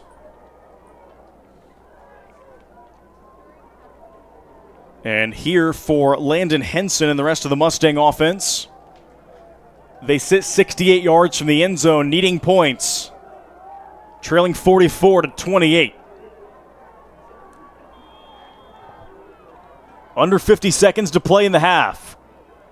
Handoff going to Richardson and going nowhere. C. King blows it up to start the drive for Kingwood, brought down back to the 27. Kadrian Edmond has been an animal out there tonight. He flew in like a comet from the second level to blow that play up. Down to 25 seconds. Kingwood's not going very aggressive here, and they may not go at all. They don't have to. I think Kingwood was going to determine whether or not they go for points based on how that first play went, and Edmond just blew up their plans. Well, you're looking for that first run play to get into your hurry-up offense. The run play was blown up. Scrap the hurry-up. Let's get to the sidelines. Let's go to halftime. Let's talk about it. See if we can't figure out how to get it done in the second half. Takes us to the break here at Turner Stadium in Humble. 44-28. C.E. King leads Kingwood at the half. If you wanted points, you have received points. High-scoring game at the break. We're back in 28 minutes here in the DCTX Rising Game of the Week.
As we welcome you back in here to Turner Stadium in Humble for the DCTX Rising Game of the Week. It's CE King 44, Kingwood 28 at the break. And CE King, by a couple of possessions here, will get the ball to start the third quarter. Carter, we'll start with you. What did you like out of Kingwood in the first half? And then Powers will go to you for CE King. We mentioned Kingwood at the start of the game with down so many Division I football players. Kennedy Brown, the number 1 rated offensive tackle in the class of 2027, broke his foot and has really only played 7 quarters all season. Cade Hogg, the linebacker with 10 offers. Hudson Mock, the center who just committed to McNeese State today, was out. But the way that Kingwood has fought with their backs against the wall, knowing they really can't afford to lose another game this season if they want to make the playoffs. And by the way, all the injured players who were in warm-ups, I could tell they were chomping at the bit to play. They could have played if they were physically able to. I've been impressed with Kingwood's fight. CE King, I'm really impressed with the four-headed monster that they have in the backfield with quarterback Timothy Potts, who bounced back after throwing an interception. You have Rice commit Deion Sims. You have 2027 stud running back Antoine Sanders. And then your gadget, Mr. Do-It-All player Dylan Mitchell. They got 4 guys who are special back there. Second half kickoff is underway. The third quarter underway. It's a return for CE King, and it's a good one for Dylan Mitchell. Spinning down the sideline. Mitchell hopped out somewhere near the 42, back shy of midfield, but a great return nonetheless for Dylan Mitchell. He's the battery emoji, right? That's Energizer what I think. bunny. Yeah, the battery emoji. Just give him a little bit of space. He's got the juice to make you pay any play. This is a huge drive for the Kingwood defense because down 44-28 right now, CE King has too much juice to overcome a 50-something point to 28 deficit, I think. So the Kingwood defense needs to hold here. 11:50 to go, third quarter. CE King's first offensive snap of the second half starts from their own 42, and it's a run for Antoine Sanders, who trucks his way near the line to gain for a first down. They give it to him. And we really didn't see Sanders until late in the second quarter or midway through the second quarter, but his emergence in this offense has changed everything. As soon as Kingwood was wore down a little bit, Carter, he started gashing them for big yardage. If Dylan Mitchell is the battery emoji, then Antoine Sanders is the bicep emoji because that man is strong. First and 10 to the Kingwood, 48 for CE King. They go back to Antoine Sanders. Sanders down to the 43 for a gain of about 6, maybe just 5. He runs with a little bit of that forward lean too, which I really like. Means he's always going to pick up extra yardage when he's going down. But for a bigger back, he shows extreme burst in the hole. That first step to get where he's going north and south is pretty impressive. Second down and 5 from the 43. 10:55 to go in the quarter. Potts may have got Kingwood to jump. He did. It's a free play, and it's caught at the 21. Breaking inside the 10. Extending for the goal line. It's a touchdown and a free play. And that's LeJarrette Clark from 43 yards. Free play all the way, and LeJarrette Clark makes them pay. Powers, I know you've been impressed by Clark tonight. He has opened your eyes a bit. Yeah, no doubt about it. This is a guy who has a little bit of that go juice himself, and when you're looking for a consistent guy, it's been Clark that Potts has looked to on almost every possession as his first option. It's a CE King wastes no time opening up the second half with a quick strike touchdown. It comes on a free play from 43 yards out from Timothy Potts to LeJarrette Clark, who hauls in his third touchdown of the year. And it's 51-28 CE King. And the Kingwood offense needs a response here. They were hanging with CE King. It was 30-28, and then just an unfortunate fumble by quarterback Landon Hinson, who has played such an excellent game tonight.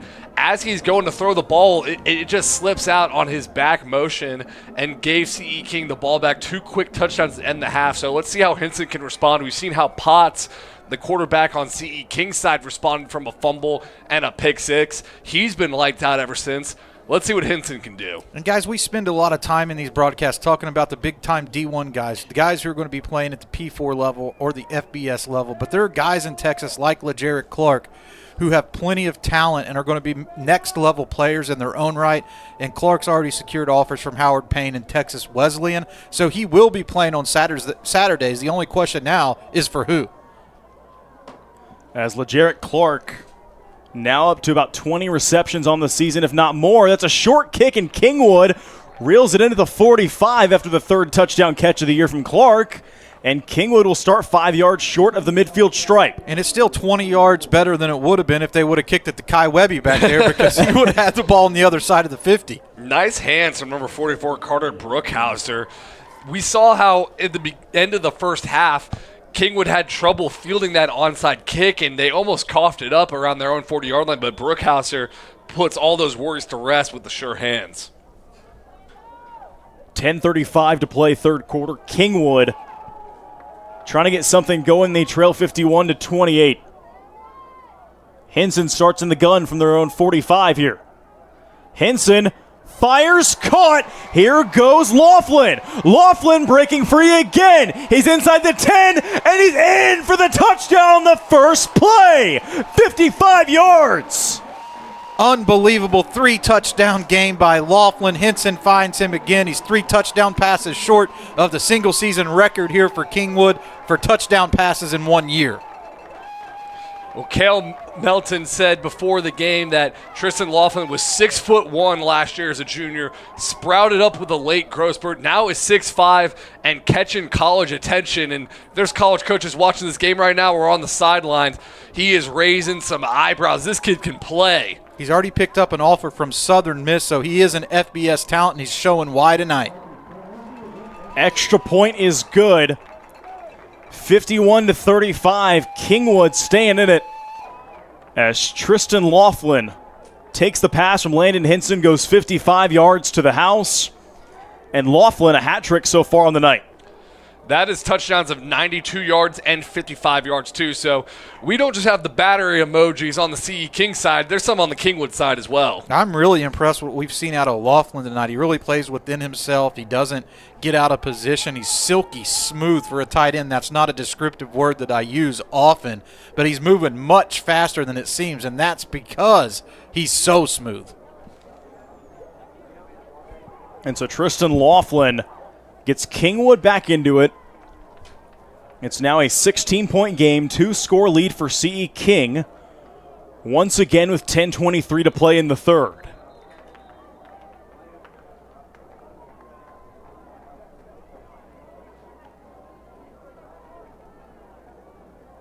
Tom Stoddard here to send it back in the direction of the Panthers.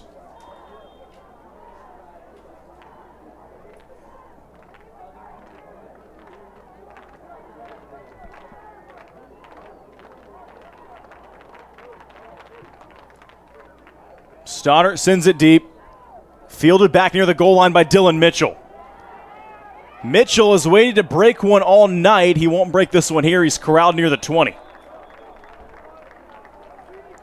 Well, we see what Kai Webby on the Kingwood side does so well, returning kicks. He almost treats it like a catch, like a center fielder in baseball. The way he loops in for the ball and gets a running start when he catches it. And we see Dylan Mitchell, a sophomore right now, just going backwards as he catches the ball. That kind of stops his forward momentum. He can't get a full head of speed, so that'll come with time. CE King, after the return of about 18 yards from Dylan Mitchell, will start at their own 20 with 10:14 to go in the third.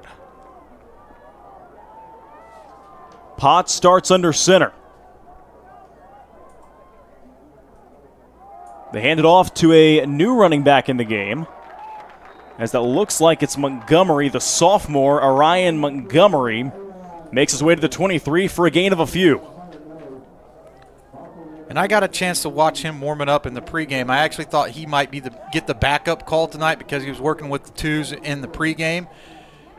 A guy who runs behind his pads and with good leverage. I only now getting to assess it in live action, but he impressed me in the pregame warm-ups. 2nd down and 7 here for CE King. They go back to Montgomery. Making a cut, Montgomery will truck forward to the 28 to set up third down and a couple. Montgomery's got next in this CE King backfield, only a sophomore. Just an embarrassment of riches, really, for Corey Laxton's ball club on the skill position edges. They're really able to rotate in wide receivers in three-man groups because they're all that talented. And how about the job the offensive line has done tonight? I mean, Corey Laxton, an offensive line coach, strength coach by trade for a decade at North Shore. He's got these boys firing on all cylinders in the trenches. 66, Joshua Martin's been good all night long. From the 28, third down and 2. They go Montgomery, who powers forward, and he's got the first down. Needed 2, got 5. Did Orion Montgomery. And Corey Laxton told us in the pre-production meeting that, sometimes he doesn't talk about his offensive line enough because he still views himself as a position coach sometimes for them, and he doesn't want to toot his own horn. He finds himself, when they come off the sideline, they're on their side of the bench. He's always down there with the offensive lineman because he's just so comfortable with his hand in the dirt. 2 receivers out wide, 2 backs to the either side of Potts on 1st and 10. They hand it off here, and they will make it up to the 37 for a gain of about 4. Again, it's Montgomery. Yeah, they're just punishing me for saying there was 4 guys to watch in the backfield. They just said, we'll make it 5. And the 5th member of the CE King backfield ensemble, Orion Montgomery, has had a great start to this drive, now about 4 carries in a row. And here's your reward for stopping him for the 4th time, Antoine Sanders. Rolling his Potts, he fires, that's caught. That's Braylon Lane, who's got the first down across the 44-yard line. A gain of 7. And Braylon Lane is a big-time player in his own right. He's got a lot of offers coming in, so I'm interested to see if he can continue to expand his presence in the second half. And this is probably the slowest we've seen CE King go on offense all night. They're milking time off the clock here in the third, already down under 7.5. And now Potts rolling. Fires that one to the sideline and out of bounds near the 49-yard line with the catch. There goes LeGarrette Clark, who's got a touchdown in this one already. Potts is so calm, cool, and collected back there in the pocket. I love his mobility he shows when the guys aren't open down the field, which, to be honest, is not often. I mean, this wide receiver core is ridiculous. As now Dylan Mitchell, speaking of which, checks back in here for the CE King offense. He'll line up in the slot to the right of Potts on 2nd down and 5. Handoff, spinning out of trouble. Montgomery will be carried forward right at the line to gain, and they give him the first down. And the methodical drive continues for the Panthers. This is where we start to see how CE King compiled 2,300 rushing yards coming into the game. One, because they have so many running backs who can tote the rock and don't get tackled by the first guy, but also because this offensive line can really lean on you.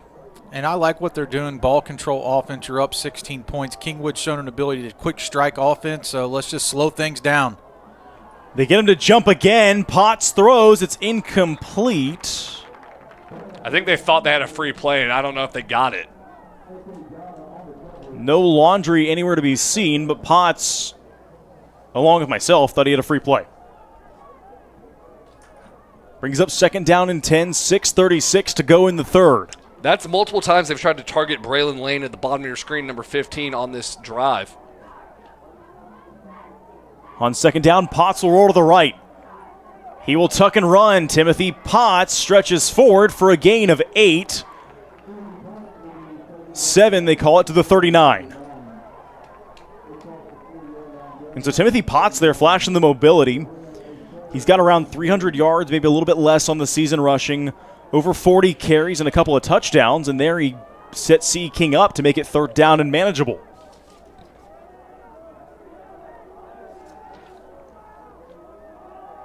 Playbook now wide open here halfway home in the third quarter. It's 3rd down and 3 at the plus 39.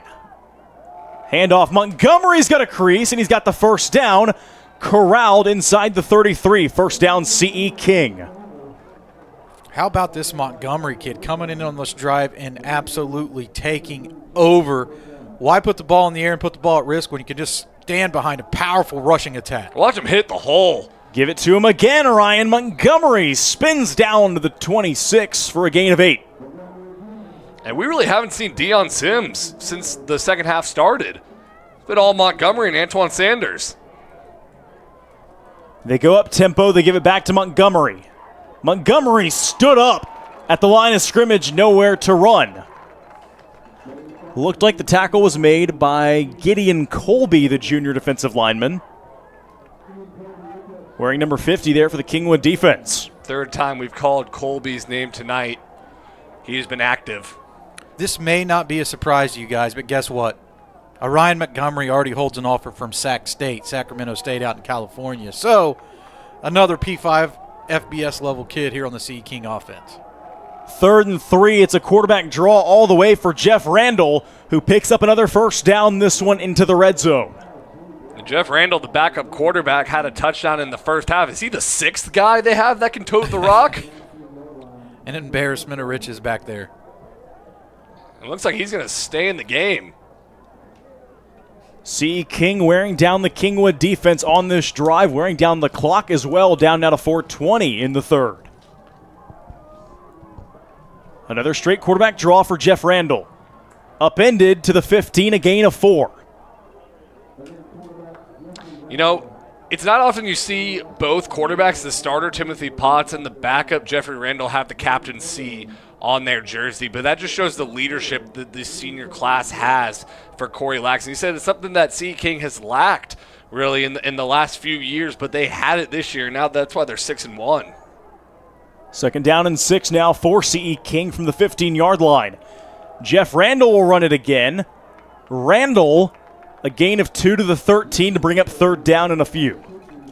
And now it's 3rd down and manageable, right? It's 3rd and manageable, but if you're the Kingwood defense right here, you're looking to try to get off the field and keep this game at 16 points. Even though it's been a long drive, if you could turn the ball over or force a missed field goal, it's money, right? Still a 16-point game, so still a 2-score lead. C. King trying to pad onto that here. 3rd and 5, it's Potts. He will try to tuck and run for the first down. Potts lunges forward with a flag down, a couple of them. For the moment, Potts is right at the line at the 10 that he needed for the first down. And you can see the toll that this drive is taking on the Kingwood defense. Guys are slow to get up. They're pulling wind. They're sucking air. But this is the time right now. If this is a holding call, it's going to be 3rd and long. There's 3 minutes and 3 seconds left in the 3rd quarter. That means C.E. King has milked about 7 minutes or so off the clock. Maybe a little bit less than that. Probably like 5.5. Either way, they held the ball for a long time. The call did go against C.E. King after Timothy Potts seemingly picked up a first down. Now it's going to be 3rd and long. 13 yards needed here for a fresh set. On 3rd down and 13, Timothy Potts airing it out towards the end zone. It's incomplete in double coverage. Broken up by Ankutsi. That's multiple pass breakups in the end zone and Kutsi has had tonight. Been impressed with his play in the back end. He's going to force a field goal for C.E. King. Huge defensive stand after a long drive by C.E. King. He's listed at 5'10", 175, but he plays much bigger than that because he has long arms.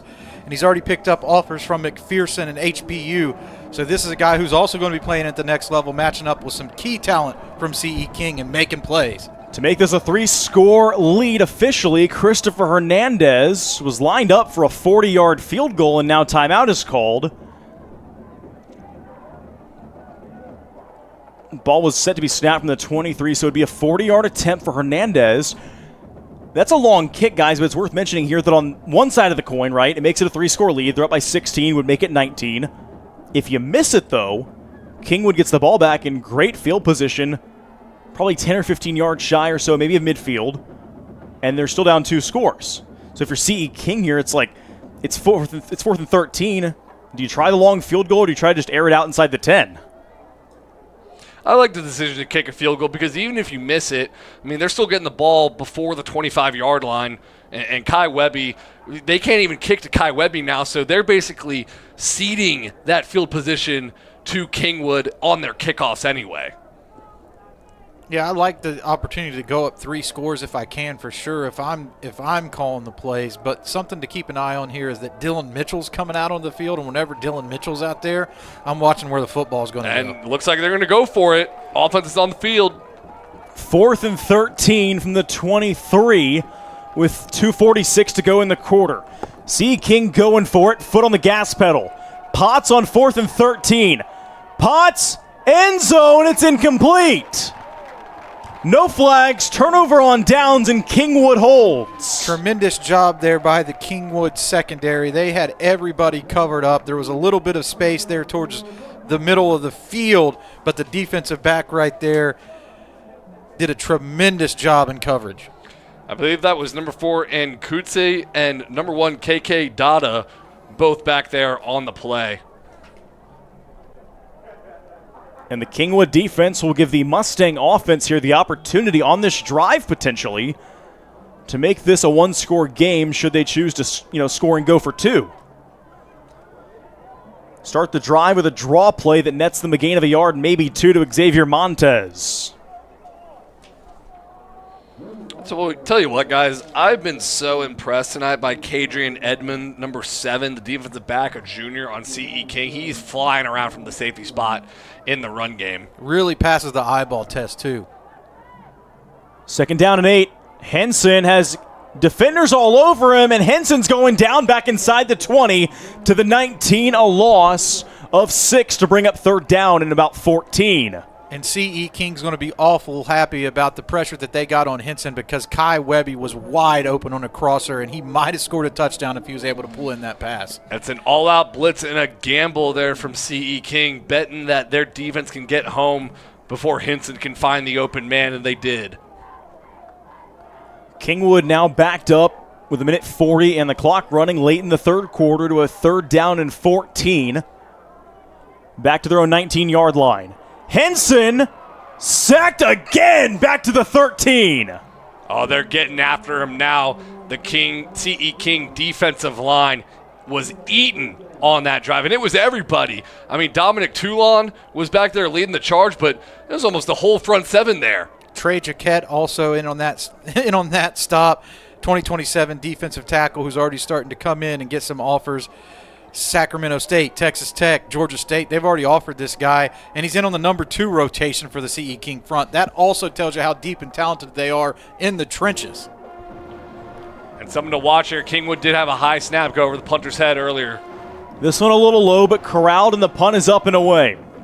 Dylan Mitchell calls for the fair catch, and he reels it in right at the 49-yard line.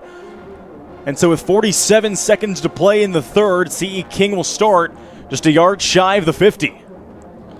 Excellent stand by CE King's defense, because Kingwood had a chance to cut that game to 1 score, which could have started a comeback bid. And I'm not saying they can't come back still, but CE King's defense is making it a lot harder. Out comes the Panther offense, starting a yard shy of the midfield stripe here with about 47 seconds to play in the 3rd quarter. They motion Montgomery. Potts pumps and he'll run. Timothy Potts is spun down to the 43, a gain of 8. Starting to see more quarterback run game from Potts here in the 2nd half. He's got some speed too. George Perez, offensive lineman number 54, out there making moves and moving bodies at the 2nd level, clearing lanes for his QB to pick up some yardage. And Corey Laxton talked about it with us in the pre-production meeting. You would think that the CE King offensive line, just looking at the stats, would all be 6'4", 300 pounds, all going to Power 4 schools, and they're really not. I mean, they do come in almost looking a bit undersized, but they play so big. They're really scrimmage. They're really athletic, Carter, is what I've noticed from this team, because they are such a fast-paced offense. They have guys running wide open and picking up big chunk plays. That's tough on a big body out there. The big fellas, they don't like to run so much. But these guys do a tremendous job in playing within that space and securing blocks at the 2nd and 3rd level. The third quarter comes to a close. CE King didn't have to run another play because of the difference between the play clock and the game clock. They chose not to. And we start the fourth here in Humble at Turner Stadium with CE King with possession, up 51-35, and a second down and 2 from the plus 43. And guys, if they can put together another drive like that last one and end it with any kind of points here, you got to feel like that would probably be it. That third quarter flew by because of how CE King sat on the ball, just running it down Kingwood's throat. And here for Potts, Montgomery, and the rest of the CE King offense, it'll be second down and 2 from the Kingwood 43. Play fake Potts. He's flushed. Potts fires. It's through the hands of his intended target. Incomplete. It was Caleb Martin. It's going to set up a third and very short. I got to think they're going to go back to the ground game here.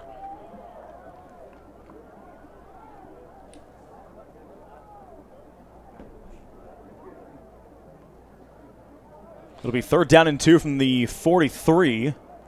And Darnell Bradley, the H-back, just came in too, the junior. He caught a play-action waggle route earlier. They hand it off here to Montgomery. Kingwood, it looked like, tried to maybe go for the strip. Montgomery says, I'm going to get the first down to the 39. And Bradley caught his pass earlier, but he caught a pancake on that one. He put his dude right into the ground. First down picked up to the Kingwood 39 for Orion Montgomery. As now Antoine Sanders back in the backfield for CE King. It's got to send shivers down Kingwood's spine seeing Sanders come back in.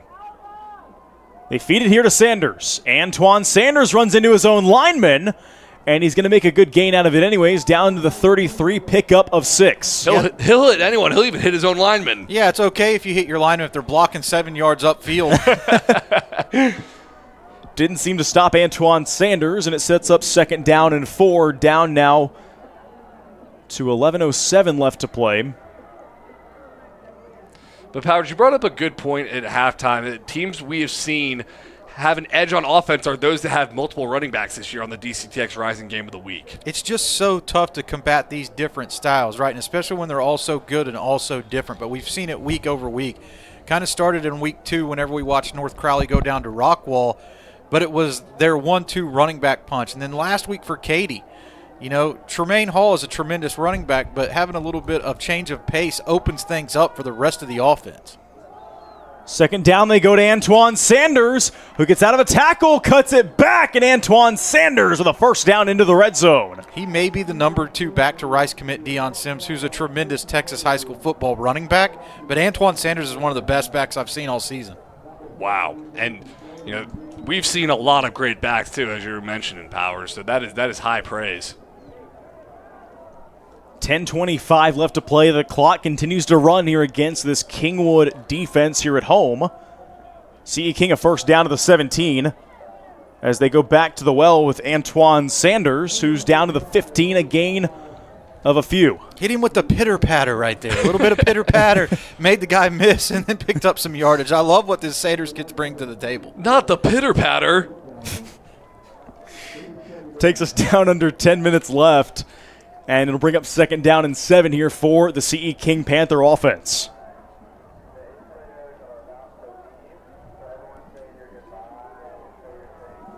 Ball spotted just across the 15-yard line. Potts has all day. Now he's flushed. Flag is down as Potts is down to the 12. Holding is the call against CE King per our white hat. That's Greg Maxwell.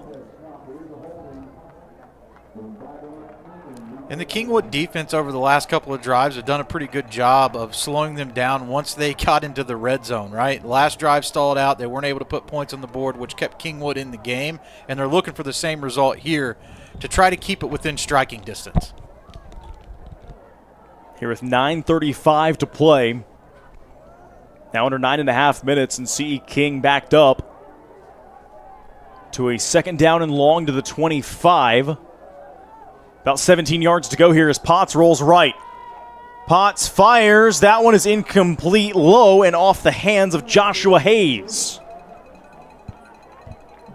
Well, that's going to set up a 4th down and a mile. But on the opponent's side of the field, I mean, it's still an interesting call here for Corey Laxton. We have an injured Mustang down for the Kingwood defense. Oh, I'm sorry. It's 3rd down. I thought they hadn't changed over the chain gang yet.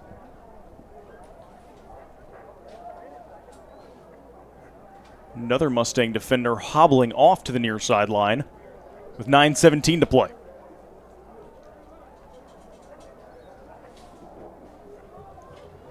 Again, some very massive games coming up down the stretch for either of these teams, particularly in Week 10. No matter what happens this week, Carter, both teams, like we said, just a huge game in Week 10 next week. Yeah, for Kingwood, they got to go to Humble Summer Creek. Summer Creek has made it to the 4th round of the playoffs, I think, each of the last 3 years, and made it to the state championship game against DeSoto in 2023. So they have quickly risen as kind of a 3rd head of the Dragon with Atascocita and North Shore.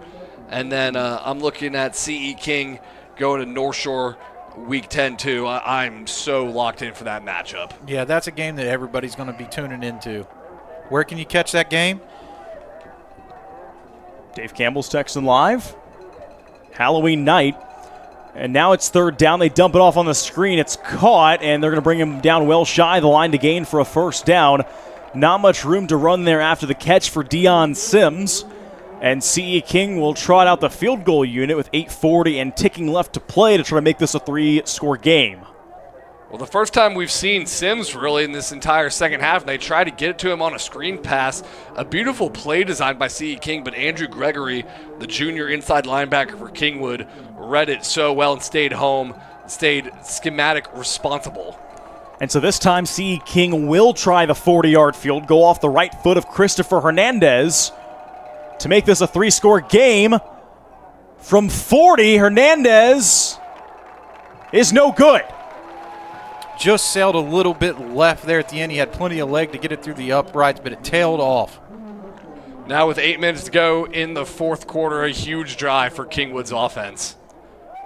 And let's not forget they're down 2 scores. They do, at least probably in some capacity, need 2 two-point conversions mixed in there along with a pair of touchdowns.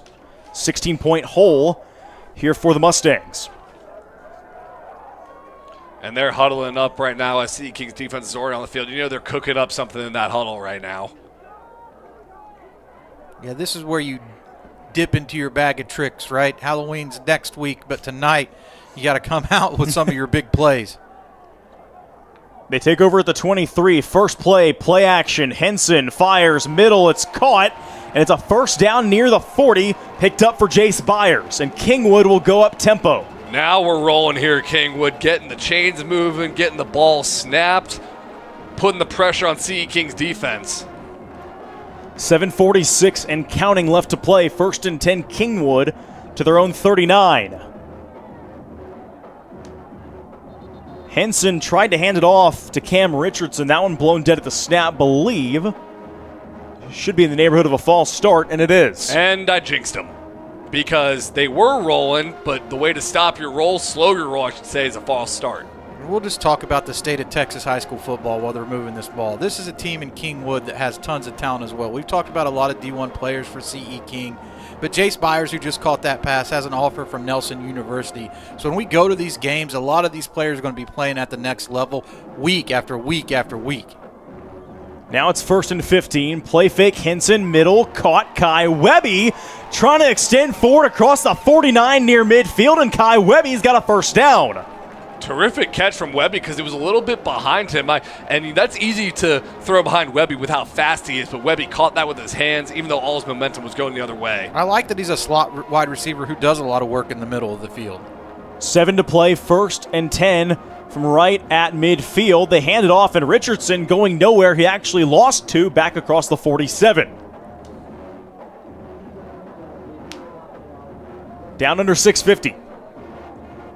It's hard to even call out a specific guy on CE King's defensive line because when they make a tackle for loss, it's everybody back there. They got to Cam Richardson, the senior tailback that time, to bring up 2nd down and 12. As Henson lines up in the gun. They motion Richardson. Henson sacked back inside the 35. C. King dials up the blitz, and they get to Landon Henson, the junior quarterback. Ricardo Rampersad, I believe, had the blitz right there, flying downhill to put the pressure on Henson. And going back to Carter's point about the C.E. King defensive front, those guys are so big and athletic, and they're also very deep. Their defensive line looked like a wide receiver unit for some of the other teams because they had so many dudes up there, and they have a legit 8 guys that rotate in and out to keep everybody fresh. Now it's 3rd down and 24. Here's Henson. Screen pass, it's caught. They need a ton, and Kai Webby is cut down to the 47. He gets a chunk of it back. It'll be 4th down and 12, and this, with 5.5 left, could potentially be the game. Yeah, but the way C.E. King's running the football and milking clock, I feel like they're going to call time out here and draw something up in the sand. Cale Melton will have 2 timeouts left with 5:21 to play. Ahead of a 4th down and 12 that could very well put the game on the line.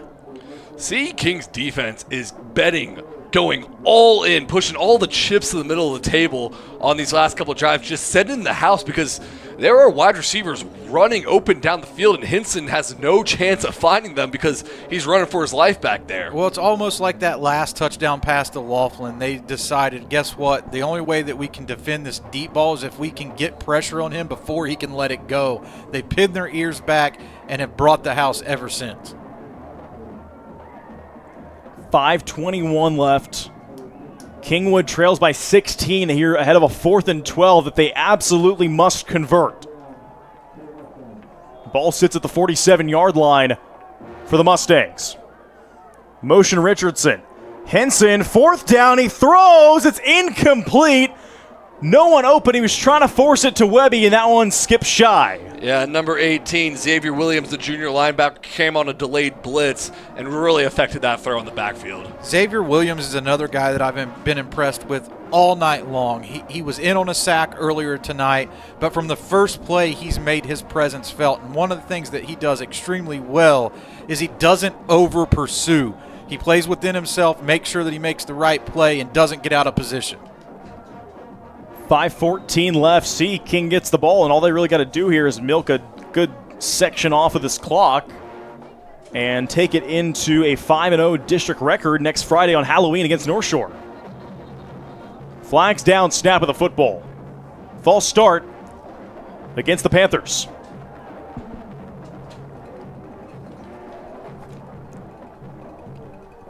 And with the way C. King, Carter, I think you said it, has moved the ball in the second half, especially that the driver 2 in the 3rd quarter. This seems like an easy recipe here.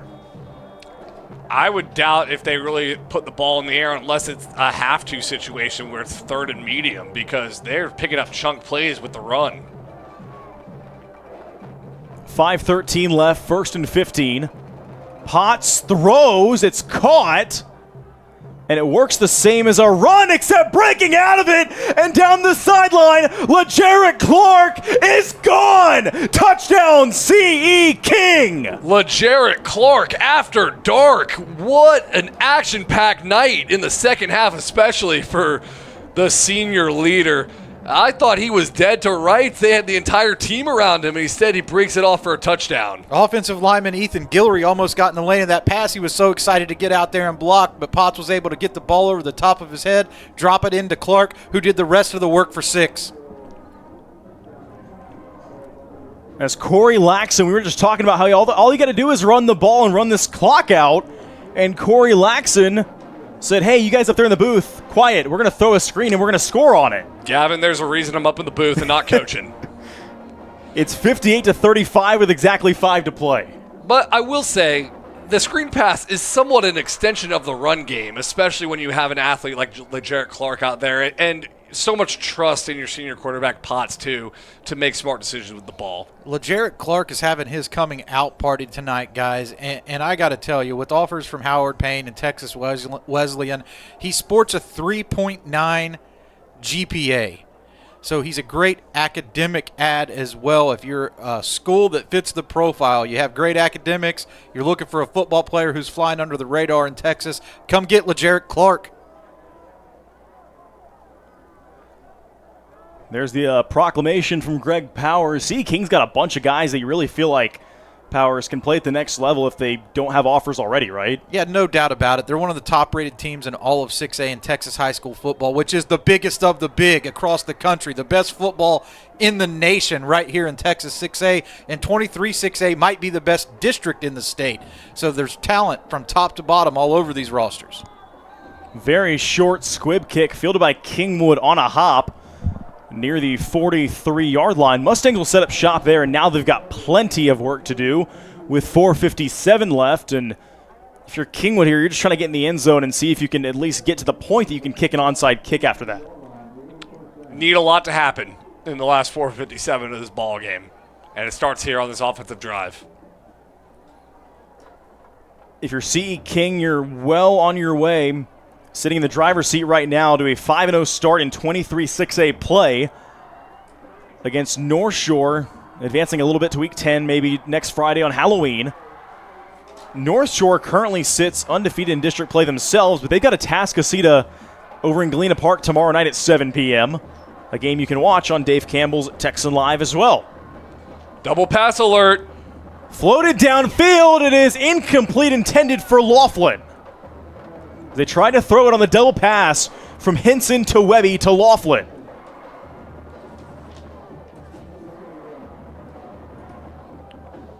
Well, we knew Webby was a receiver. We knew he could return kicks. I didn't know he could also throw, too. Webby, the Swiss Army knife of this Kingwood team in general. Tried to throw it there. It's incomplete. Now it's 2nd and 10.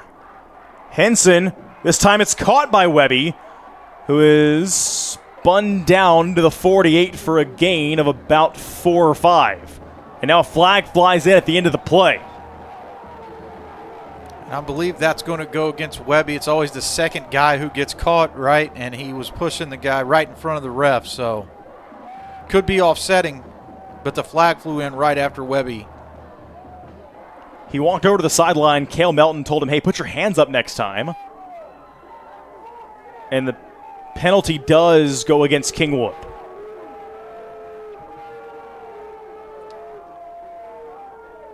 And I don't know if you can hear it on the broadcast, but Kingwood fans none too pleased. Well, because, you know, they're from the vantage point, just like us, that they could see that there was an altercation between both of them, but the ref didn't see the first push. He only saw the second push. Cale Melton tried to perhaps plead his case a little bit. The penalty goes against Kingwood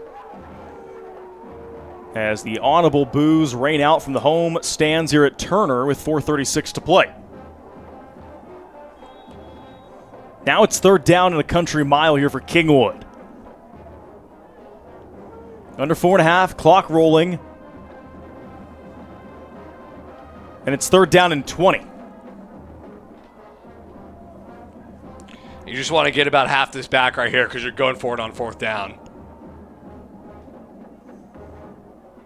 Henson against the blitz, and he's cut down again, this time to the 25. See, King all over Landon Henson. What else is new? Yeah, Dominic Toulon, the senior captain who's started since his sophomore year, and he is the leader of this defensive front that's just gotten after Henson tonight, in the second half especially. They're so deep and diverse up front. I think heading into the playoffs, that's going to be one of the strengths of this team. They've had some trouble defending on the back end tonight. They need that defensive line to play good. If they have state championship aspirations, this is the unit that needs to rise up in the playoffs and lead them there. Kingwood will punt it away with under 3.5 to play now. Scooting up, waiting for the punt to receive it is the junior wideout. That's Joshua Hayes.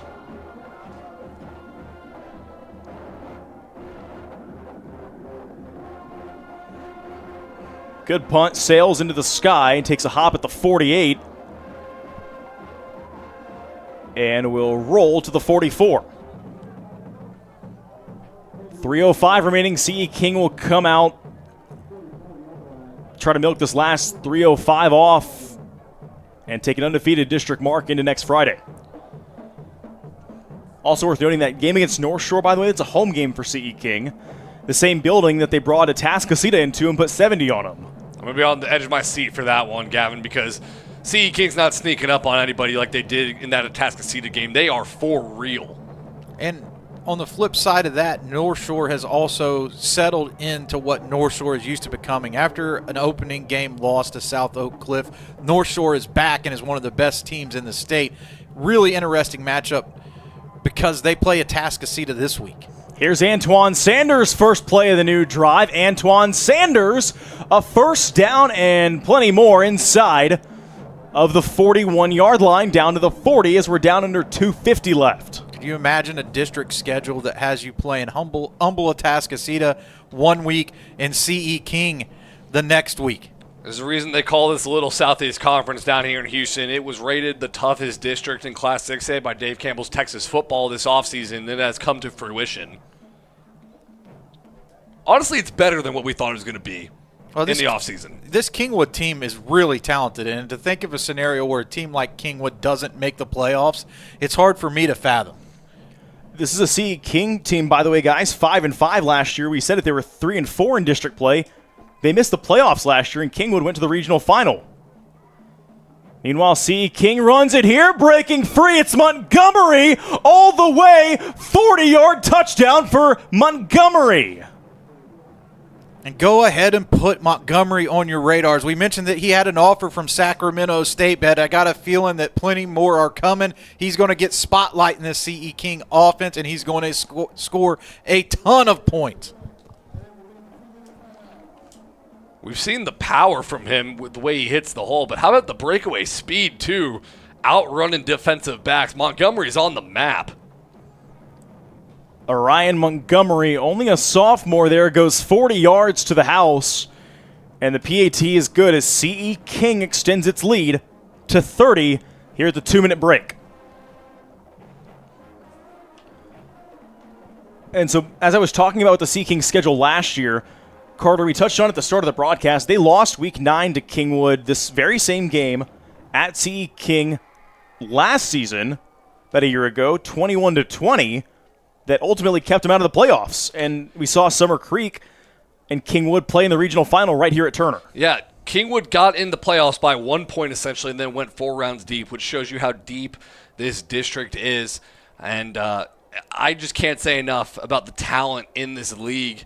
And Coach Cale Melton was talking to his pregame about talking to some of the other coaches in District 23-6. I say, man, we beat each other up, and it hurts in the regular season, but it makes them stronger for the playoffs. As you see, any of these teams are liable to make it 4 rounds deep, even if they're a 4 seed. Exactly 2 minutes to play here. CE King will kick it away to Kingwood. In what's now a 30-point game, Kingwood, of course, punted to end that last drive before Orion Montgomery, a few plays later, went 40 yards. So Kingwood has essentially shown that, they're ready to kind of move on to Week 10. For Kingwood, meanwhile, they will play at Summer Creek, air quotes there. They'll be back here at Turner. They'll play Summer Creek next week in a game that, for Kingwood, they're still trying to, perhaps contend for a playoff spot. They need a lot to go right that's out of their control as well. They're going to fall to 2-3 in district play. It'll be a huge game against Summer Creek. Another uphill battle with all the guys they have out. And I just want to emphasize this. I know we didn't want to make too big of a deal on the broadcast. We want to talk about the players who are playing tonight, but Kingwood is so beat up. It's been one of those years where all your top-line guys get injured. And I've been so impressed with how the top-line guys like Kennedy Brown and Cade Hogg were in pregame warm-ups, rooting on their team, totally invested in this upcoming game, basically in the pregame stretch lines, going through stretches themselves as best they could instead of just sitting off to the side. But they were just playing tonight with 2 hands tied behind their back. And also Hudson Mock, another offensive lineman committed to McNeese State, wasn't able to go in this game. But kind of just reflecting in general in 23-6A, guys, as Webby here, this is either the single-season record for receptions or he's 1 reception away. He's going to set that record this year. Is a talent in his own right. But 23-6A is a district that could have legitimately 2 state champions in it. Humble Summer Creek is going to go D2. Humble, Atascocita, and North Shore are probably going to go D1. CE King going to go D2. Any of those teams could win it all. I wish I had Matt Stepp here to tell me if that's ever happened. 2 teams from one district winning a state championship. I know we're getting way out of our skis right here. Duncanville and DeSoto, maybe a couple years ago, both out of 11-6A. We would have to fact check it. Matt Stepp, if you're listening, fact check us. A lot of work to do for all these teams in this district, but just shows you the talent that they have that we're even having the conversation as a possibility. I mean, they'll be state championship contenders. Oh, for sure. I mean, I think there's a lot of people who believe Summer Creek could be the favorite in D2. As Henson fires here, that pass is caught down inside the 36-yard line. This time it's rolled in by Byers, down under 40 seconds to play. Kingwood a couple more snaps before CE King's going to win this one and advance to Week 10, 5-0 in district play. There are a lot of fans up at one program in the DFW area that would be miffed that I said that, and that's South Lake Carroll. But I'm praying for a South Lake Carroll Summer Creek State Championship game. That would be so much fun. CE King as well. That would be just a great matchup, pitting the best DFW teams versus the best Houston area teams. That's a lot of times what you get in those 6A state championship games, a little Houston versus Dallas action. A little bit of regional rivalry there between H-Town and D-Town. And there's always some nuance to the 6A state championship playoffs as well, because Austin Westlake could go D1, they could go D2, and whether they go D1 or D2 kind of changes everything. Same thing with Katy. Yeah. As Kingwood will run it, it'll lose a couple yards back to the 28, and that should just about do it. The final 8 seconds will trickle away, and CE King will pull away to win this one 65-35, the final here at Turner Stadium. CE King moves on the year to 7-1. The lone loss to Dickinson. Now they're 5-0 in district play. Kingwood drops to 4-4. They're 2-3 in district. We got one thing left to do. We're naming a player of the game, and I'll let you guys take this one away. Well, I'm just going to go ahead and give my game ball player of the game to the CE King offensive line. It's something that we don't do that often, to give a whole unit the player of the game. But there were a lot of playmakers out there on that field, and if we had to pick one guy specifically up front who stuck out to us, that's number 66, Joshua Martin. Had himself a game tonight, but credit to the entire offensive front for CE King, who blew this game wide open towards the end of the second quarter and into the second half. And Gavin, when I came into the night, I was so excited to see the speed of Dylan Mitchell and Deion Sims, because sometimes huddle just can't translate how fast someone is in real life, and I'm blown away. I think my hair scorched off from watching them blaze up and down the field.